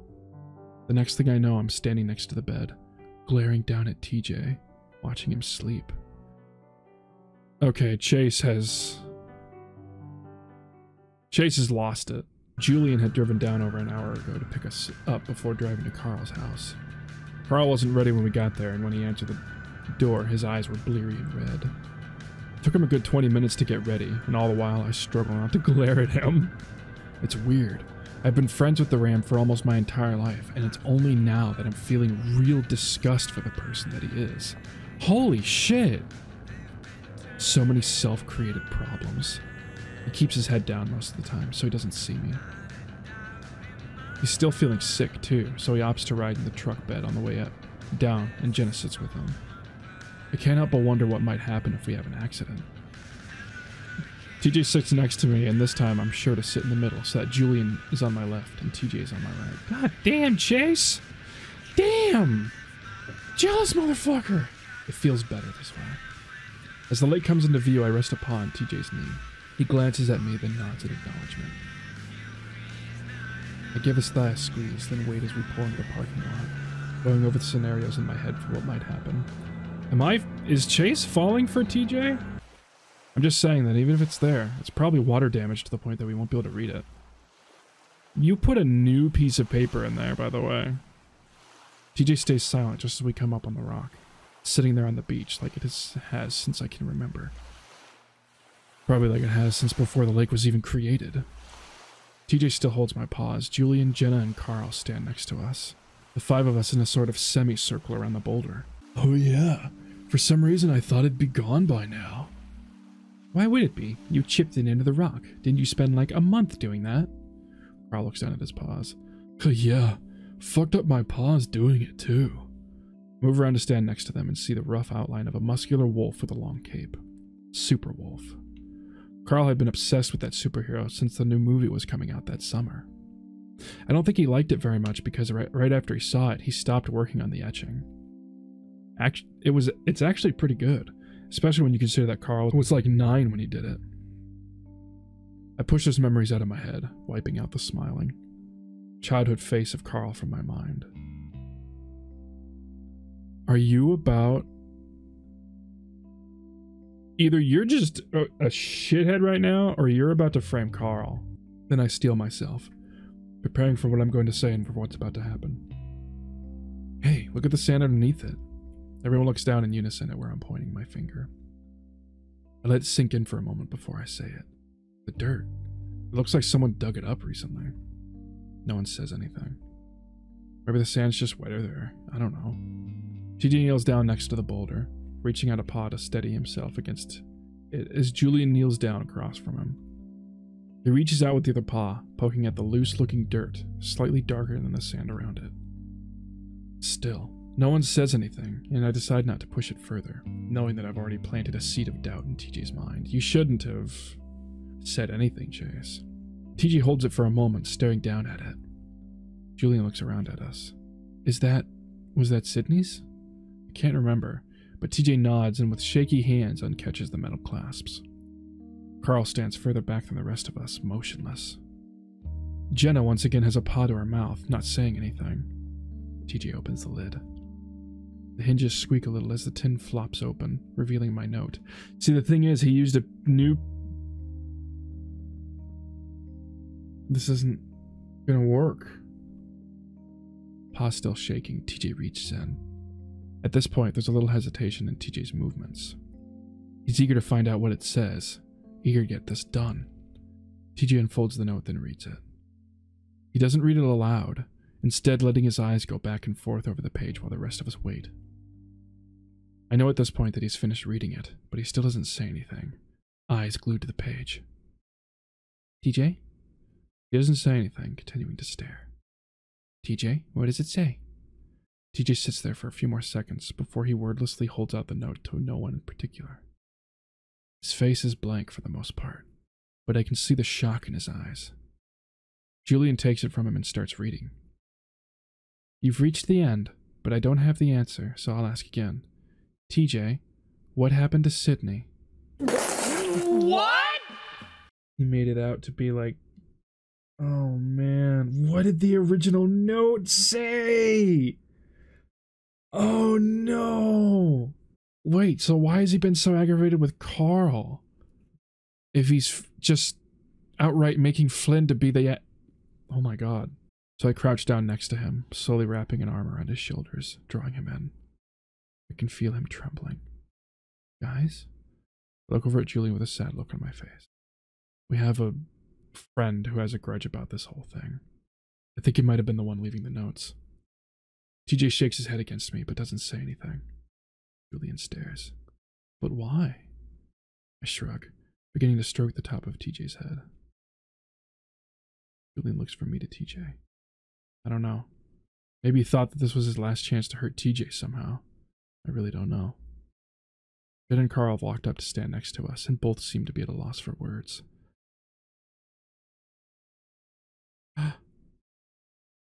Yep. There it is. The paper is different, though.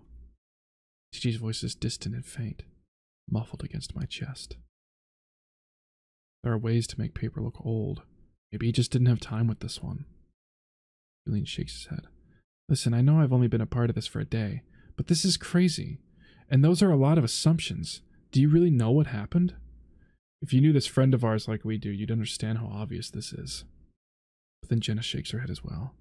No, Flynn wouldn't do this. He's a jerk, but he wouldn't do this.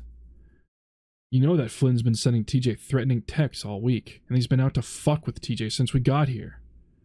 Jenna shakes her head again, but doesn't say anything. He wouldn't. I snap my gaze at Carl, glaring.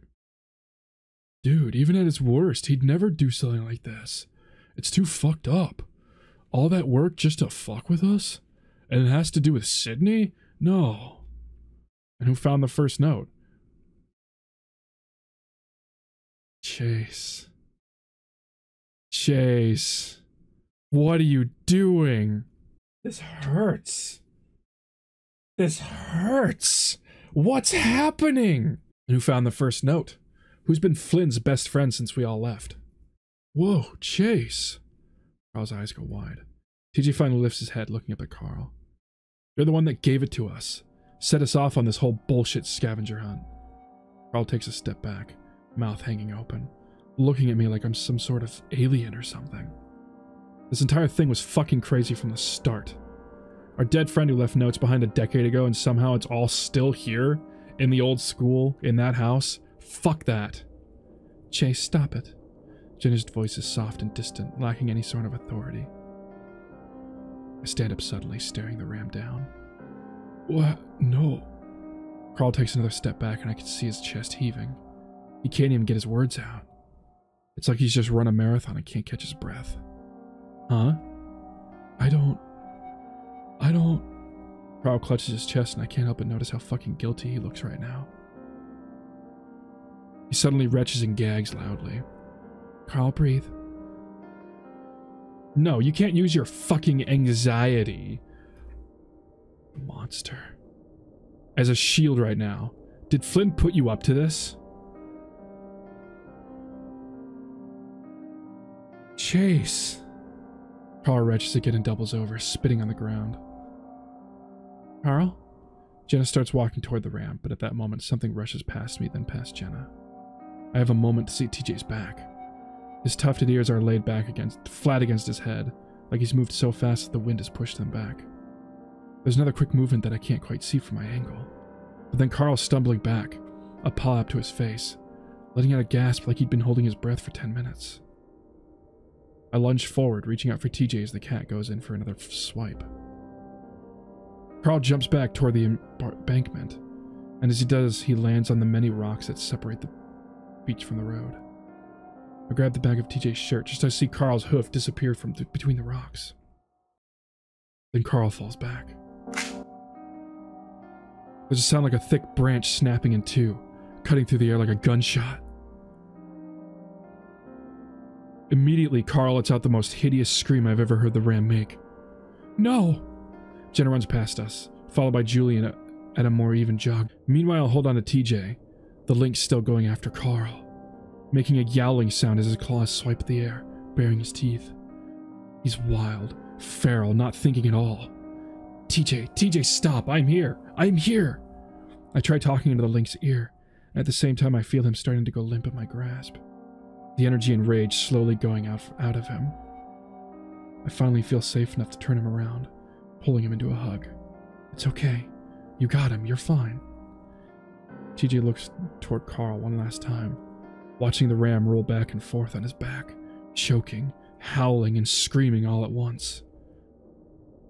My God. Oh my God. TJ suddenly turns his face into my chest and starts to cry. Jesus, his ankle. Carl, can you move? But Carl isn't listening, continuing to scream and hyperventilate at the same time. Call an ambulance. I don't know who she's talking to, but Julian pulls out his phone.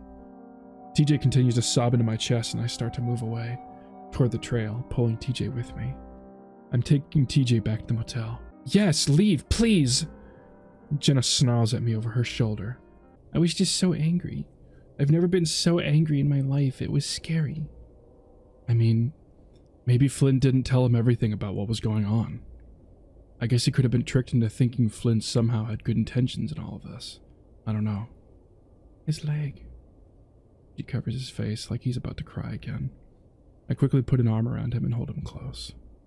Hey, this isn't your fault. Honestly, he deserved that scratch you gave him. He fell on his own. TJ shakes his head. I can't even remember what happened. I just started running at him, like I wasn't in control. It was like it was all automatic or something. Him too. TJ. I stop the lynx and turn him toward me, even though he keeps covering up his face. This is not your fault. What Flynn and Carl did to you is absolutely disgusting, and honestly, I'm amazed that you were able to hold yourself back as much as you did.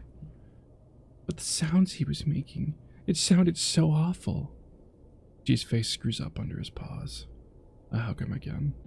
I'm going to have to see him before we leave. I don't want to leave town like this. He sounds defeated, like he knows things are now ruined beyond any sort of repair. I suddenly feel a wave of compassion and love for the lynx, the one purely good person in this shit town. Listen, I know we can't just forget about what happened back there, and I know we can't just fix everything, but I pause and wait until GJ looks up at me. I want to spend the rest of this weekend together and just have fun. There's not really much else we can do. TJ looks back up at the ceiling. But what about your project? I laugh. Dude, that doesn't matter anymore. I'll just retake the class over the summer or something. That doesn't sound good. I don't want to cause you to fail. You're not. I'm making this decision. Things went a little further than what I'd planned on, but it's working out for the best. Is it really? And just then I see Flynn's truck roll into the parking lot. I tense up, staring in disbelief. What the hell reason would he have to come here? I'm only frozen up for a moment before I suddenly swing my legs off the bed. I don't know if TJ's looking. I hope not as I start closing the blinds. I'll close these so the sun isn't shining in your eyes, and I'm gonna make a call to Jenna to make sure things are going alright, okay? I look back and I'm relieved to see TJ only now looking over at me. Okay. Tell her I'm sorry. I will. Now get some rest. Don't play with me. I see ambulance lights over by the lake, and 10 minutes later I get a text from Carl telling me he hurt his leg. Really, Flynn? People go down by the lake all the time. It could have been anyone. No one goes down by the lake. I know you've been sneaking around the town doing shady shit with Tej and Jen. I keep on straight face, refusing to crack under Flynn's pressure. The only reason why I didn't ask you what the fuck you were doing is because I know you all hate me right now. But if you really went down there together, that's fucked. Why is that fucked, Flynn? Because you decided it's off limits for everyone else because it makes you feel bad? Fuck off. Flynn's eyes widen for a moment. Do not fuck with me on this, Chase. You know that's the last thing I ever want to hear from you. It's strange how I feel right now. Normally I'd be trying to calm the lizard, try to talk him through his temper and post-trauma, but now I don't care. Just like with Carl, I don't care how far this goes. This is his fault in the end. I can't believe you, Flynn. You start this whole thing and now you try to act like the victim. It's fucking disgusting. Flynn gives me a baffled look. What are you talking about? You mean what I said by the river? Actually, yeah. That was probably the start of it. How does that lead to you assholes fucking around by the lake? You know exactly how. I am legitimately curious if it was Flynn or if Sydney was leaving. If he did legitimately leave shit. I don't know what the last note said. What do you mean? You are acting like an ass. Oh, so now you know how we all feel when you talk to us. Flynn stares at me, studying me. Then he looks up. Who's here? No one.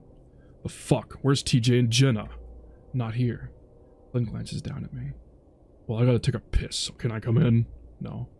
We stare at each other down for a long, long time. Finally, Flynn pushes past me. I'm gonna give the door a knock to see if anyone's there. Maybe you missed them. Follow him angrily. He doesn't want to talk to you. Oh, so TJ's here then. Why didn't you tell me that? Why do you think, Flynn, you need to leave right now? Man, shit is gonna get ugly. I know you guys are up to something. Having to do with Sydney. If that's the case, then I have every right to know. Flynn starts walking again. And he has every right to talk to me himself. I dart around Flynn and stand in front of the lizard, glaring up at him, bracing myself once again. Get out of my way, Chase. Leave him alone. Flynn pauses. All I want to do is talk. That's it. I let out a mirthless laugh. After what you did at the river? Hell no. Flynn tries to push around me again. Oh, I grab his arm. He swings, tries to yank it back, and I shove him back towards his truck. Leave. I'd be yelling right now, but I don't want TJ to hear us through the thin motel walls. Don't fucking touch me and get out of my fucking way. He tries again, and this time I grab his arm and yank him away, swinging him like Leo did at the river. He might be tall, but I'm kind of amazed at how easily I can manipulate Flynn's body, like a mannequin. Either that or I just don't know my own strength. Flynn rolls with a curse and immediately pops back up, taking an awkward swing at my head. Fucking little prick! I duck his punch and tackle him around the waist, knocking us both to the asphalt as Flynn grunts loudly. Ugh. I scramble on top of the lizard and sit on his chest, hitting his arms under his knees. Under my knees? Yeah. Again, he can barely move under me. Weak. Weak. I snarl down at him, raising a fist.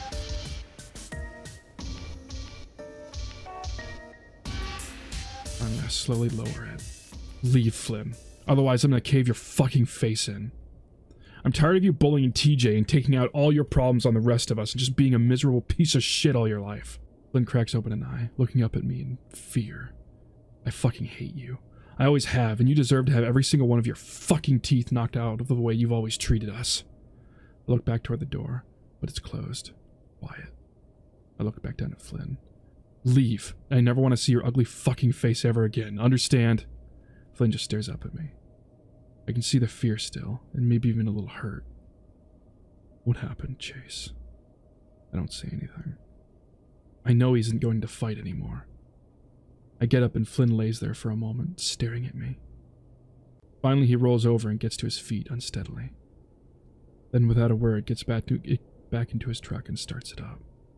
Like, I've been calling Flynn an asshole, but with how convinced Jenna was that he wouldn't do it, I don't know what to think anymore. I'm relieved to see TJ sitting on the bed, looking down at his phone. I was positive that he'd heard something. He looks up when he hears the door open. Hey, Teach. What did she say? Carl's good. The doctors are checking him out. She said you're fine and that she understands why you did it. But I guess she's a little stressed out too, because she's going to a friend's house in Peyton. Oh.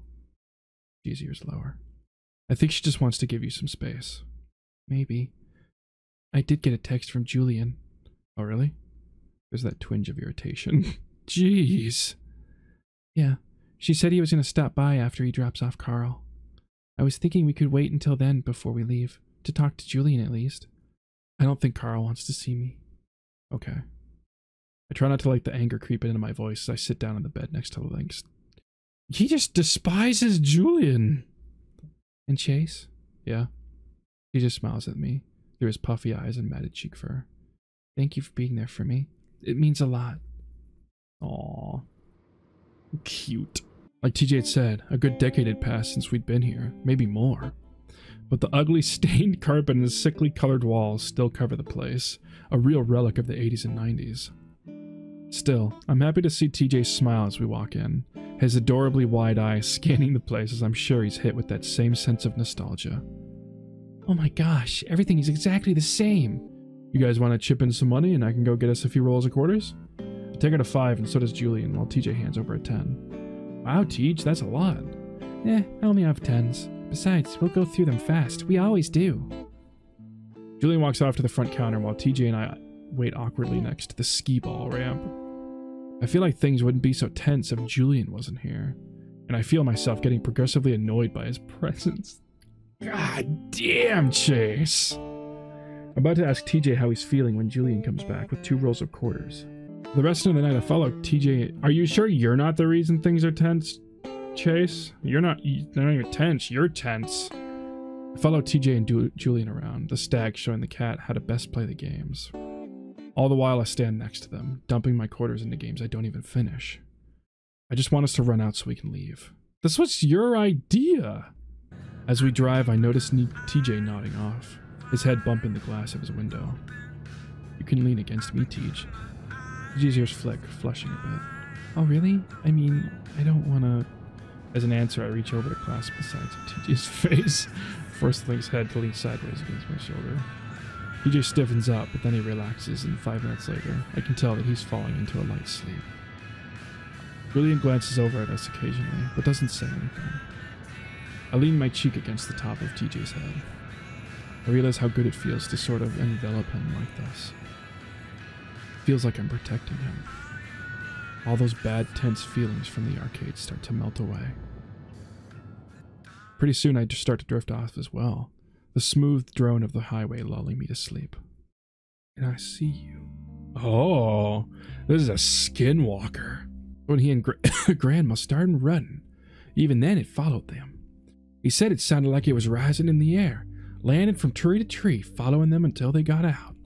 At this point, TJ's just frowning, and I have to force myself to jot down the stupid notes. Well, what was it? Janice shrugs. Dunno. Grandpa only told me the story once, and he wouldn't go on a family walk in the forest. I asked him why, and he told me. I asked Grandma too, but she just pretended she couldn't hear me. Thing is, my grandpa's not alive. That I can promise you. I scribble on the notepad, pretending to write all this down. Oh, he also said it sounded mechanical. Kind of like it was coming through. There's something else too. A voice that's also high-pitched, babbling something fast and senseless. It's like a tape recorder being rewound. The thing that we heard in the cave. I looked down at my camera bag. I think it might be good to get some footage of the trees in there while there's still a little light. If I'm gonna do the whole ghost story thing, then I better give it a horror movie vibe. Oh, well that sounds wonderfully spooky. I start towards the tree line, then look back at TJ. You wanna come with? Oh. TJ looks back at Janice and Julian, the latter of which is screwing in the tire. Go on, TJ, give him some company in there, especially after I told you all that story. Janice cackles, causing the car to shake again. Besides, I don't mind keeping Julian company in the meantime. Julian grunts as he keeps his focus on the tire. Poor Julian, just left to do that just alone. Well, okay. With that, TJ and I cross the ditch into the forest, following the little trail that weaves through the trees. As the darkness of the forest engulfs us, I look back at TJ and see him timidly moving along, looking at the trees nervously. I grin. Are you scared? TJ looks over at me with a start. Oh, he lets out a soft laugh. Yeah, maybe a little. I pause, waiting for the lynx to catch up to me. Then I hold out my paw to him. He stares at it for a moment, as if not comprehending what it is. I stubbornly keep it outstretched. No one's gonna see. TJ seems to think for a moment. Then I see the lynx swipe his paw in his pants quickly before reaching out to take mine. I pulled TJ along through the forest, glancing up occasionally to see if I can find a patch of sky sufficient enough for the shot I want. All I'm saying is that the stories that Janice told us aren't real. And even if they are, these people hallucinated. That's it. Well, sure. But that doesn't mean I won't still freak out if I do see something. I squeeze the lynx's paw in mine, shaking it around a little. Well, you've got me if that happens. TJ squeezes back. There's a slight resistance in his grasp, though, as if he's trying to pull back from me while at the same time holding on to me. Chase, have you been feeling all right? I feel fine. I stop on the path, looking up at a little patch of dusky sky above me, almost spherical and perfect for the shot that I'm going to get. Because you seem a little bit off, especially when we were at the family plex. And I know we've all been a little off since what happened. I mean, I was feeling really, really weird the past few days.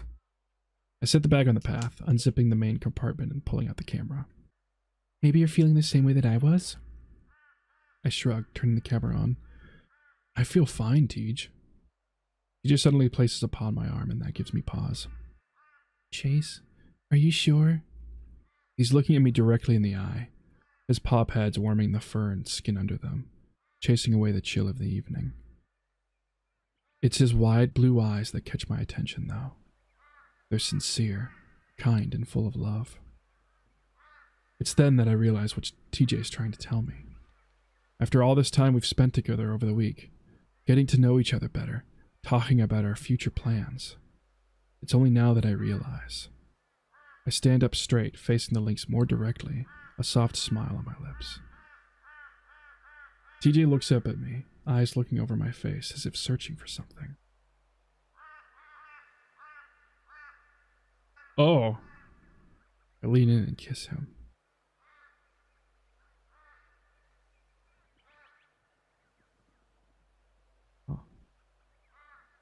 Huh.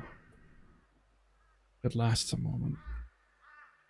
Our lips meet, mine on his for the first time.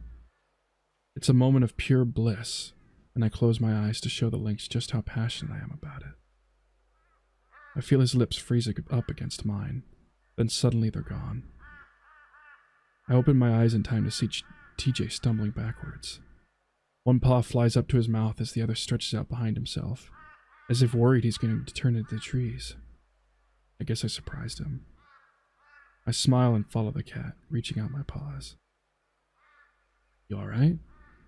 As I reach for him, he pushes my paws away. I frown. What? What was that? TJ's whispering, but it's a loud sort of whisper, almost deafening in the quiet forest. What do you mean? Chase. What do you mean? I kissed you. TJ, I love you. The look of pure shock and horror on TJ's face stuns me. What?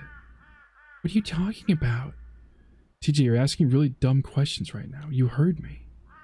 I feel myself getting a little irritated. I just bared my soul to him, and now he's acting like I just told him a terrible secret. But, you mean like a friend? No, I mean like a boyfriend. A lover. I reach out again, but this time TJ twists away from me, and then starts to back up. Back the way we came from. I follow him. Whoa, how come? I can see his rapid breathing, his wide eyes, like a cornered animal. I feel myself get angrier. What do you mean, how come? Do I need to explain it to you? What is going on? TJ's backing up and I can see what looks like fear in his eyes. I don't understand it at all. He starts to turn around, but I grab his arm. Hey! You flirt with me all fucking week and you're asking why? What the fuck are you talking about? Chase, let me go. He tries to pull away weakly, but I yank him forward so hard his teeth clack against in front of my face. He gasps.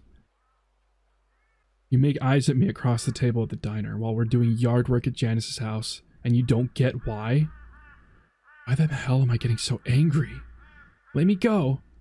TJ's still whispering, but it's getting louder. So you were just leading me on? I feel my voice break as it rises in volume as well. What is happening? Why am I doing this? Is this a dream? Were you leading me to fuck on, TJ? I see tears brimming in TJ's eyes, and he looks away from me, like a kid that just got caught doing something wrong. Do I need to tell you again? TJ, I fucking love you. I've known it since I picked you up from college. Listen to me. I pull him closer, but as I do, he lashes out. I see a flash of light, and the next thing I know, TJ's escaped my grasp. My paw is still stuck out in the air as I watch the lynx disappear through the trees. I stare for a long time, listening to the nothingness, maybe waiting for TJ to come back, or for Julian to come up the path to beat me up. But nothing happens. I don't know how long I stand there, but then when I look up, I see that the sun has finally set. I numbly lift the camera in my other hand, still holding on to it like I was when I kissed TJ. I hope to see Julian's truck in the parking lot when I get there, but it isn't. Instead, there's the typical 2 or 3 cars, along with my own. I still have hope as I make my way to the door. Maybe TJ will be in the bathroom taking a shower. I don't know, man. Maybe he'll already be asleep. Maybe he'll be awake and we can just forget what happened. Chat until it's late. Order a pizza like we did at Carl's house. But as I press the key to the card to the lock and it flashes green, and I open the door, I don't see TJ at all. It's dark and empty. That's finally when I realize that TJ's left me as well. My mind is blank as I walk through the motel room, only then realizing that I left the camera in the forest. I don't care though. It doesn't matter. Nothing matters anymore. I curl up on the bed and cry for a long time. Something's different. Something's wrong in the air. A sound from the bathroom makes me look over at the closed door. Something's in there. Automatically, I get up. It's like I'm not in control of my body anymore. It's like I'm still in a dream, even though I know I'm not.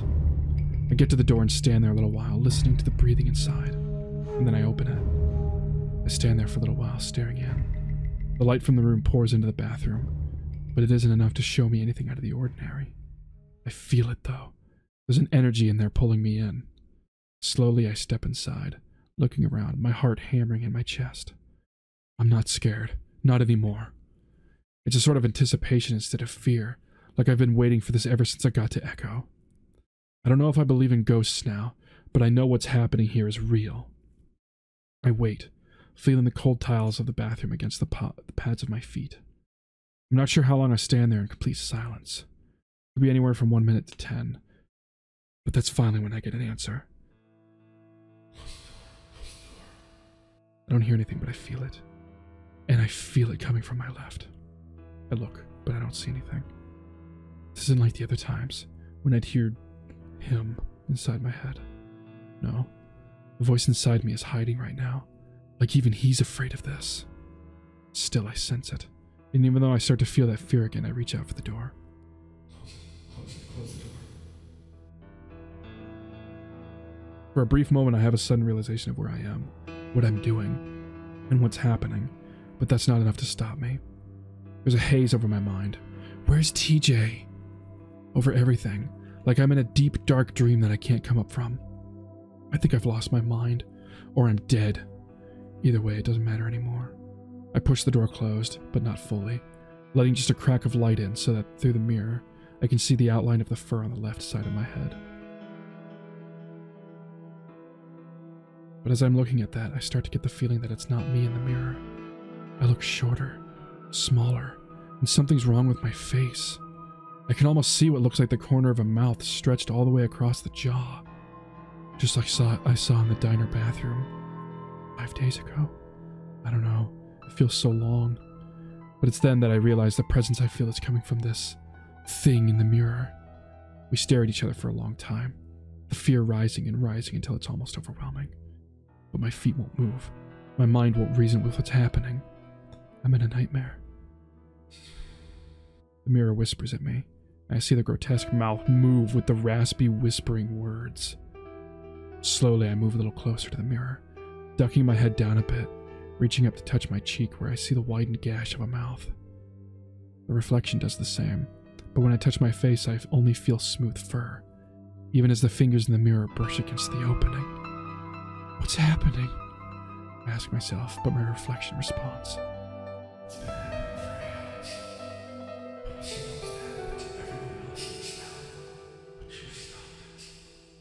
What? Coming back here with your secret. Almost started it. But now that everyone's about to find out. What are you talking about? This town will actually survive if they find out. Find out what? I bring both paws up to press against the sides of my face, as if to cover up the gaping mouth. You know what? I squint at the reflection, trying to figure out why it looks so familiar. Sydney? There's a raspy, rustling sound, and I see the thing in the mirror shake, its head twitching from side to side, far too fast to be anything of this world. I take a step back. Dread rises in my chest. No, this was supposed to be over. I'm not supposed to see things anymore. You always knew they were wrong. Always knew that what you saw was real. Nothing normal about this. But it's not me seeing things again that's got me feeling the way I do. No. What secret are you talking about? Again, that raspy sound of rustling leaves, sounding old and forgotten. That's what it feels like I'm talking to. Something old, monolithic and ancient. You don't need me to tell you. I grasp my shirt, twisting the fabric in my paws, feeling like I might panic, that I might go insane. But how is anyone going to find out? No one knows. It's not true. Who was responsible for the cruel joke? Swallow hard. Someone knows. No, that was something else. They didn't know. It was a stupid prank on me to make me look bad, to ruin our vacation. Vacation? Is that what I'm on right now? That thought is foolish, you know it. It was definitely foolish. You know who it was. After what you did to him. I see myself pinning the lizard in the parking lot, holding back from pounding his face into nothing.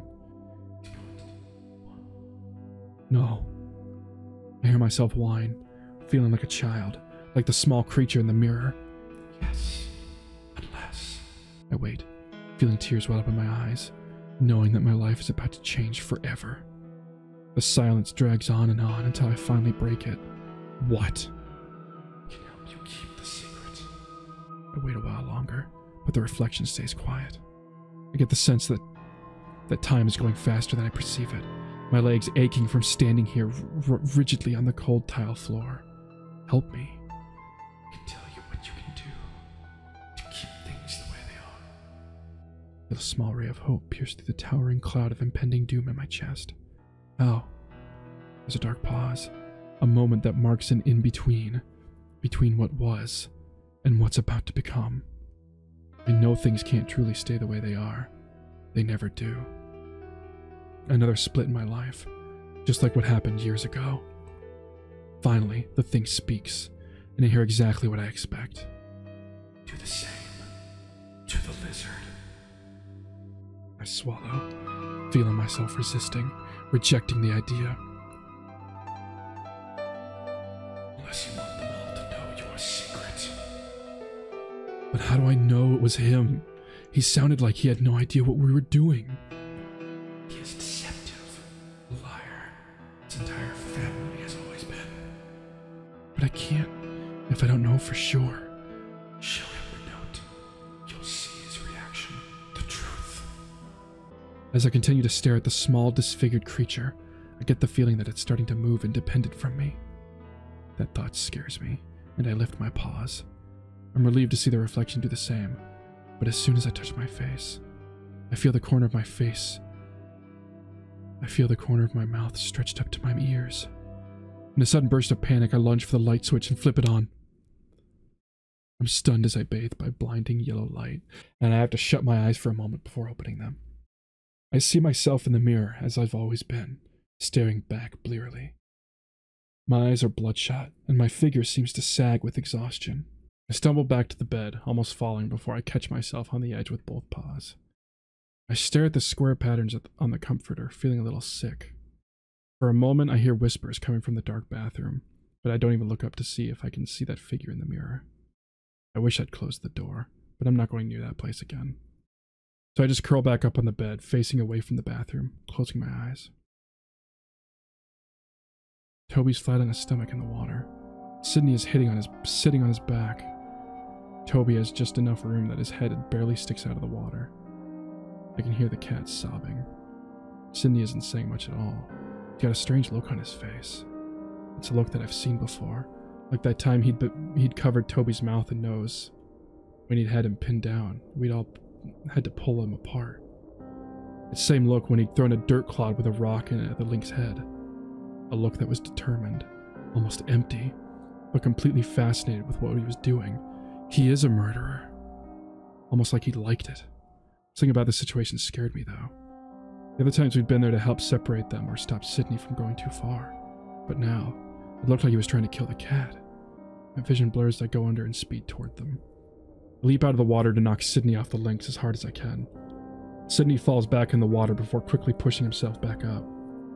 I see the look of horror on his face, not at what I'm about to do to him, but because he got caught doing something bad. Not just bad, but weird and scary, and something that no one should ever do, not even if you're a kid. Oh my god.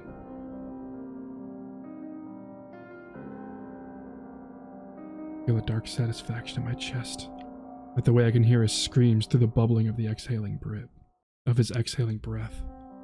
I finally let him go after a good 10 seconds and he comes up, gagging and choking. He starts to scramble away on his paws and knees before getting up. I see snot hanging from his nose and chin as he stumbles, snorting out water, and I can tell he's about to cry. You tried to kill me. So that was it. For some reason, the way he immediately tried to put that on me. It was then that I believed he was trying to kill TJ. Maybe not even on purpose. Maybe just waiting for it to accidentally happen. I don't know. But now he was going to make everyone think I'm a murderer. Even though we all know he did it. He stumbles away and I go after him, grabbing him.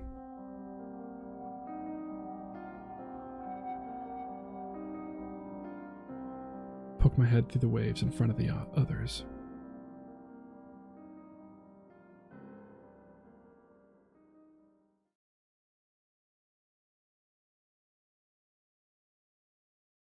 Whoa. Slowly I reach out and press the green button to answer it. I raise it to my ear, waiting, but only getting silence on the other end. Hello? Hey, Chase? Like he doesn't know me. Yeah? Hey, so something happened that I thought you, or at least someone should know about. I slowly sit up, the blanket falling away from my shoulders. What's up? Well, TJ spent the night over at my place after what you did. Julian's voice takes on a hard edge, and for a moment I'm not sure what he's talking about. Then I remember the forest and what happened there. For some reason the thought doesn't create that horrible empty guilt I'd felt yesterday. In fact, I feel nothing. Anyway, we got him a bus ticket back to CCU, and we were hanging out until the departure time, which was an hour ago. Yeah? Well, that lizard guy showed up. Flynn? He showed up at my house. I don't know how he knew where I lived, but I think Janice told him. Skips a beat. Anyway, he wanted to talk to TJ, and eventually TJ told me that I could just wait inside. So I did. And after a while, when I looked, they were gone. Gone? Yeah, and so was his truck. I'm pretty sure TJ went with him, but I don't know. They were both acting really strange, so I don't really feel good about it. TJ won't respond to my texts either. I pick up the pace and start to run, breath catching in my throat, that feeling of not being able to turn back looming over me like a dark fog. The water and sand around me is starting to tinge a soft red with the setting sun. For a moment, I wondered what would happen if I stop. What if I turn back instead of turning this corner? I know that my life will turn out very, very different if I do. That thing in the mirror, the town, it told me so. But I feel like I'm on a set of train tracks cutting through the desert with no alternative path to speak of. And I've been on this track ever since I decided that I need to protect TJ. As I turn the corner, I see them immediately. TJ is sitting on the beach, his knees drawn up to his chest as he stares downward. Flynn is standing over TJ, his paws on his hips, looking down at the cat. It looks like he'd been thrown there by the lizard, and I finally feel rage replace the anticipation and fear. It's finally going to happen, and now I want it to. Oh my god. Hey! Flynn immediately whirls around, eyes wide as he spots me sprinting toward him. Shit. He takes a step back as I get closer, but I skid to a stop 10 feet away, glaring at him as my paws clench into fists. What the hell are you doing? I scream at him, wanting to let him know just how pissed I am. It feels good, finally not being afraid or worried about what's going to happen. Because now I know there's no other option. Flynn looks taken aback for a moment, looking me up and down before he straightens up. He hasn't forgotten what happened between us yesterday, and I can tell that he's afraid of me. Get the fuck out of here, Chase. This isn't about you. You fucking bet it is. I look at TJ and he's gone back to staring at the ground, expression vacant. What are you doing to him? I'm not doing anything to him except asking him some questions. About? You know exactly what about. He's trying to confirm your secret. Get away from him. I say each word with deliberation, taking a few steps close to the lizard. Flynn steps back again, but only with one foot, and he doesn't back away further. You stay the fuck away from me, Chase. What the hell have you been doing this whole week? Flynn seems to grow a little more confident with that. What do you mean? I stop and cross my arms, waiting. And after what happened to Carl, I think I'm owed a fucking explanation. I feel the anger rise up even more in my chest. You want an explanation after the shit you've been pulling? Flynn once again looks taken aback by my anger. The hell are you talking about? My paws move to my pocket. You know exactly what I'm talking about. That fucked up scavenger hunt that you sent us on, that you started with Carl. Flynn gapes at me. What? I feel some of my resolution dissolve as the lizard's face looks completely bewildered. He's lying. Anger swells once again. Quit fucking lying to me! I know what you did, and I know what you think happened. Flynn steps forward. Just get the fuck out of here. This isn't about you. TJ's telling me what happened. I look down at TJ, again at that vacant stare. What did he tell you? Leave! This isn't about you! Flynn walks up to me, giving me a hard shove in the chest. I stumble back. Really? I feel my paw reaching into my pockets as if of its own accord. I grasp the note, and even though my nerves fail as if I'm pulling it out. Seems to What the hell is this? I unfold the note, ripping the old paper in the process. But it's intact enough when I present it in front of the lizard's face. Flynn's brow furrows in confusion for a moment before he takes it roughly from my paws. He stares at it, eyes scanning the page, as if looking at it from all angles. Finally, his eyes flick up to look at me. What the fuck is this? He whispers hoarsely. I look straight back at him, waiting for the expression of familiarity, the guilt, the knowledge that that piece of paper is his own doing. But instead of what the mirror promised, I get shock and confusion instead. Just like that, I feel my determination break down. It was as if something had been driving me to this moment, and that cloud covering my brain breaks for a moment. What is this? His voice turns up into a scream, and it's such a horrible sound that I stumble back. He holds the paper up, showing me, and I stare as if I'd never seen it before. Unlike the other notes, this one is a crude drawing.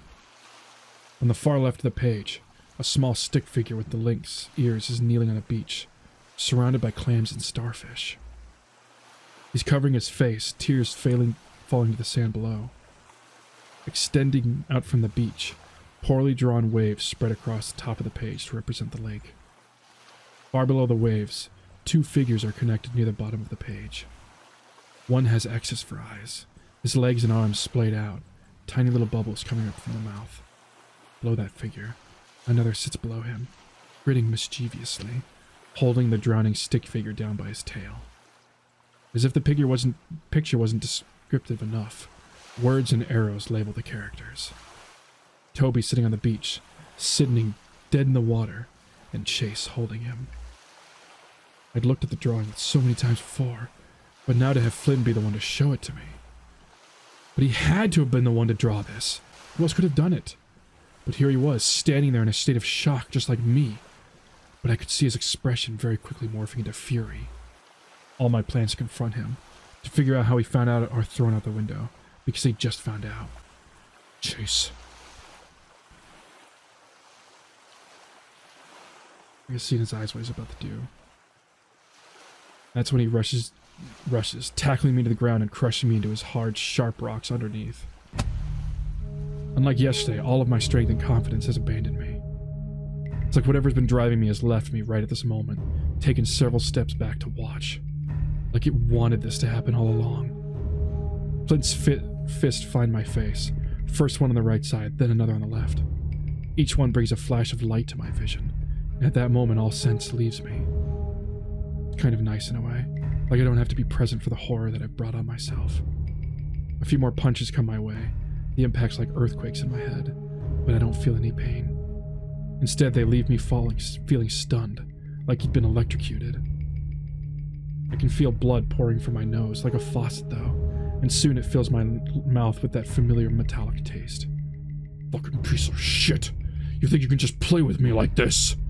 His strong, big hands find my neck and start to squeeze. Through blurred vision, I can see him above me, eyes filled with tears, glaring down at me with a rage that I didn't think was possible. You little shit! You won't fucking get away with this shit this time! I hear the rustling leaves again, my reflection, Sydney, the town, whatever it is, laughing at me. Vaguely, I wonder if Flynn had been spurred on by it too. We're puppets.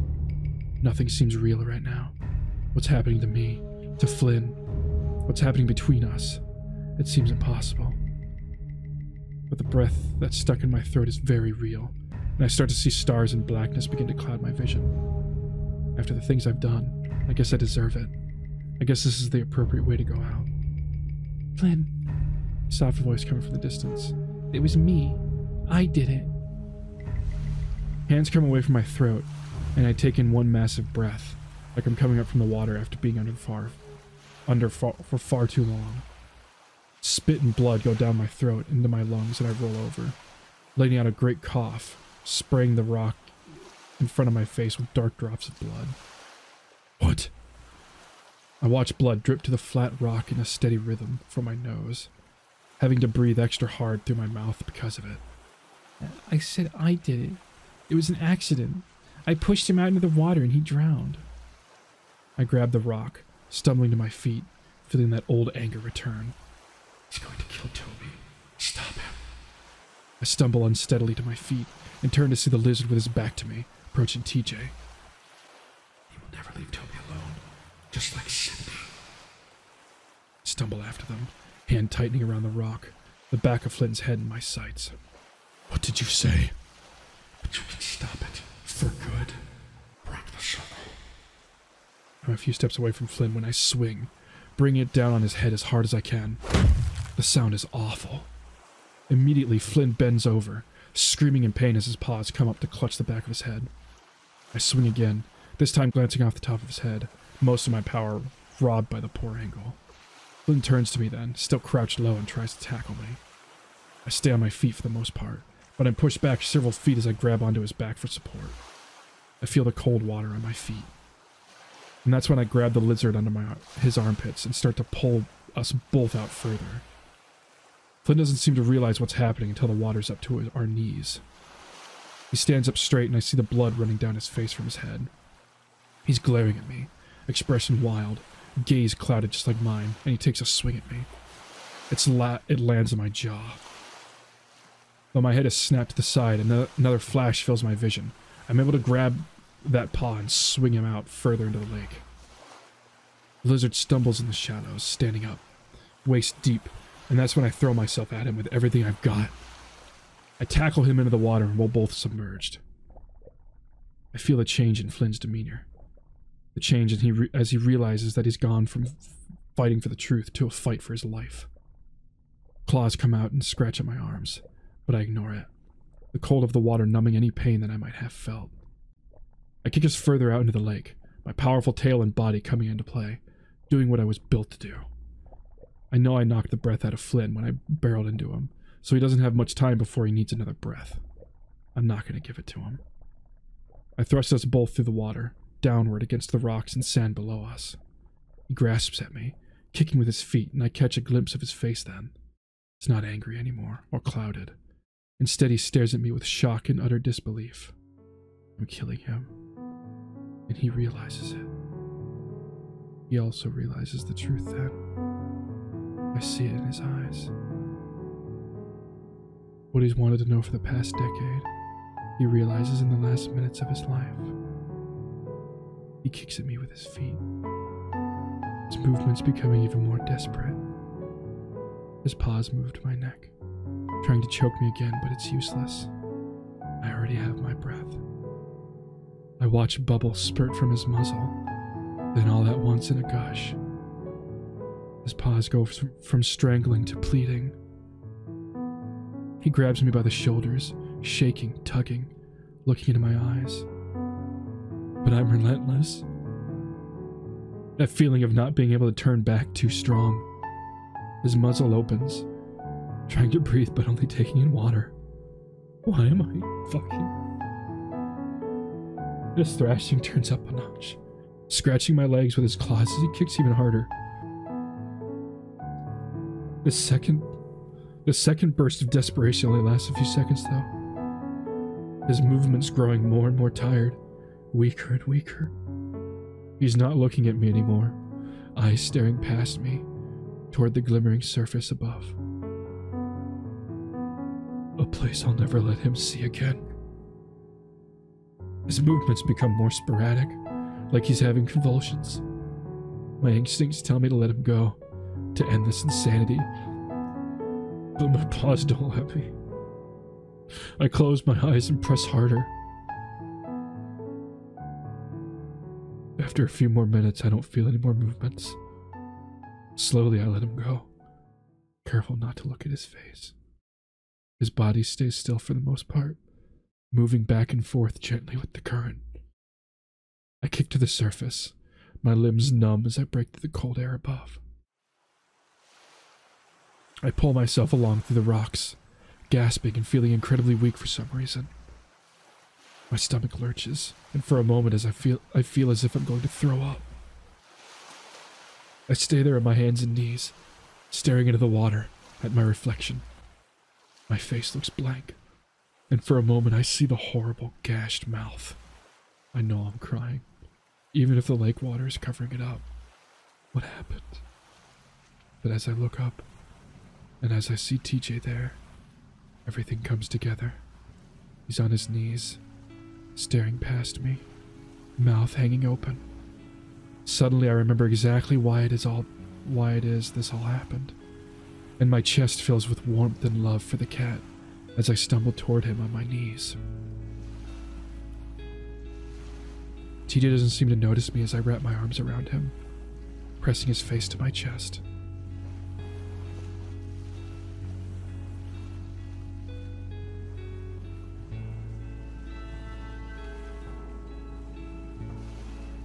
I've got you. We're okay. He's not gonna hurt you anymore. I breathe heavily into the lynx's ear as I whisper to him, wanting to let him know that everything's going to be okay. Finally, I feel him shake his head against my body. Chase. Why? Because he knew, and he was never gonna leave us alone. He tried to kill us. I kissed the top of the cat's head gently, wanting him to know how much I care. Is he? He's gone. TJ sobs against me, but I only hug him tighter. Why did you do that? He reaches out to my left, and I look, seeing the paper in the lake. I'm not sure which he's talking about. Me showing Flynn the paper or killing him. I don't know. So I don't answer. Instead, I hug him even tighter, whispering in his ear. It'll be just like last time. We won't tell anyone. Our secret. Something turns ominous in the air. That horrible tension I'd felt dissipate when we opened the letters returns. Don't need secrets. We'll tell them he tried to kill us. We had to protect ourselves. TJ leans tiredly against me, his arms limp. We're gonna be okay. Just like last time, we can forget. TJ doesn't respond, so I look out at the lake and get a shock as I see Flynn floating there, close to the shore. He's face down, back just barely touching the surface. For a moment, I wonder if it's not too late. If there's still enough life in him to be revived. But that same feeling holds me back, and I cling to TJ instead. We're gonna be okay. We were manipulated. We keep moving in circles. A voice comes to the surface for a moment, for the first time sounding stunned. I return to focusing on the lynx, the whole reason why I did any of this in the first place. Whatever happens, I'm going to protect him from all the shitty people in the world that want to hurt him. By the time we get to our feet, it's dark, and I have to help the lynx along through the sagebrush. He's quiet, robotic like he was the first time this happened. I help him into my car, and I get into the driver's seat, quietly pulling out of the parking lot and leaving Flynn's empty truck behind. I watch it disappear in the rearview mirror, sitting alone under the yellow parking lot light. As we drive along the road, the lynx stares out the window. I can still feel the tension in my arms and legs, making it difficult to keep the wheel steady. My heavy, wet clothes stick to the seat. Finally, we get to the freeway, and I look back again. Echo, just a series of tiny lights, insignificant on the desert landscape. It seems absurd that that place was where all that horror happened, where all of that horror still is. Chase? I snap out of my daydream, looking over at the lynx, his eyes glowing gently in the fading light. After we're done with wherever we're going.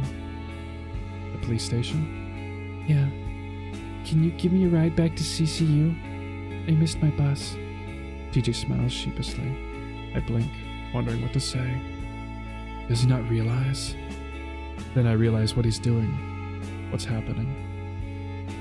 Just like last time. I clear my throat. Oh yeah, definitely. I'll give you a ride for sure. Thanks, Chase. TJ smiles at me, then goes back to looking out the window. I wonder if he'll forget what happened, like what happened with Sydney. I hope that I can. We drive off into the dark desert, toward the soft glow of Peyton in the distance. Oh my God. 5 years later.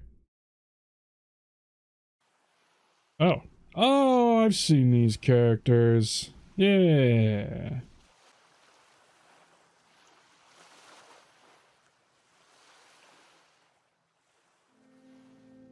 A lizard lays in the shallows, splayed out, staring at the sky. But he's not staring because his eyes are gone. Half of his muzzle is missing. Fuck!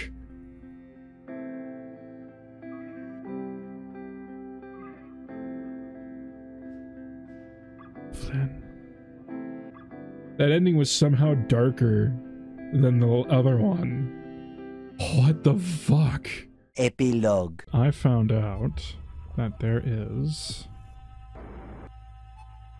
some side stuff that I didn't know about.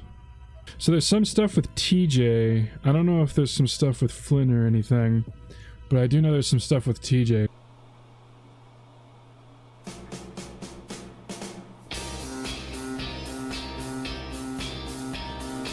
Yo, that jam though. Part of me wished I had stayed home tonight, but Sarah asked me to come, and I feel bad turning her down.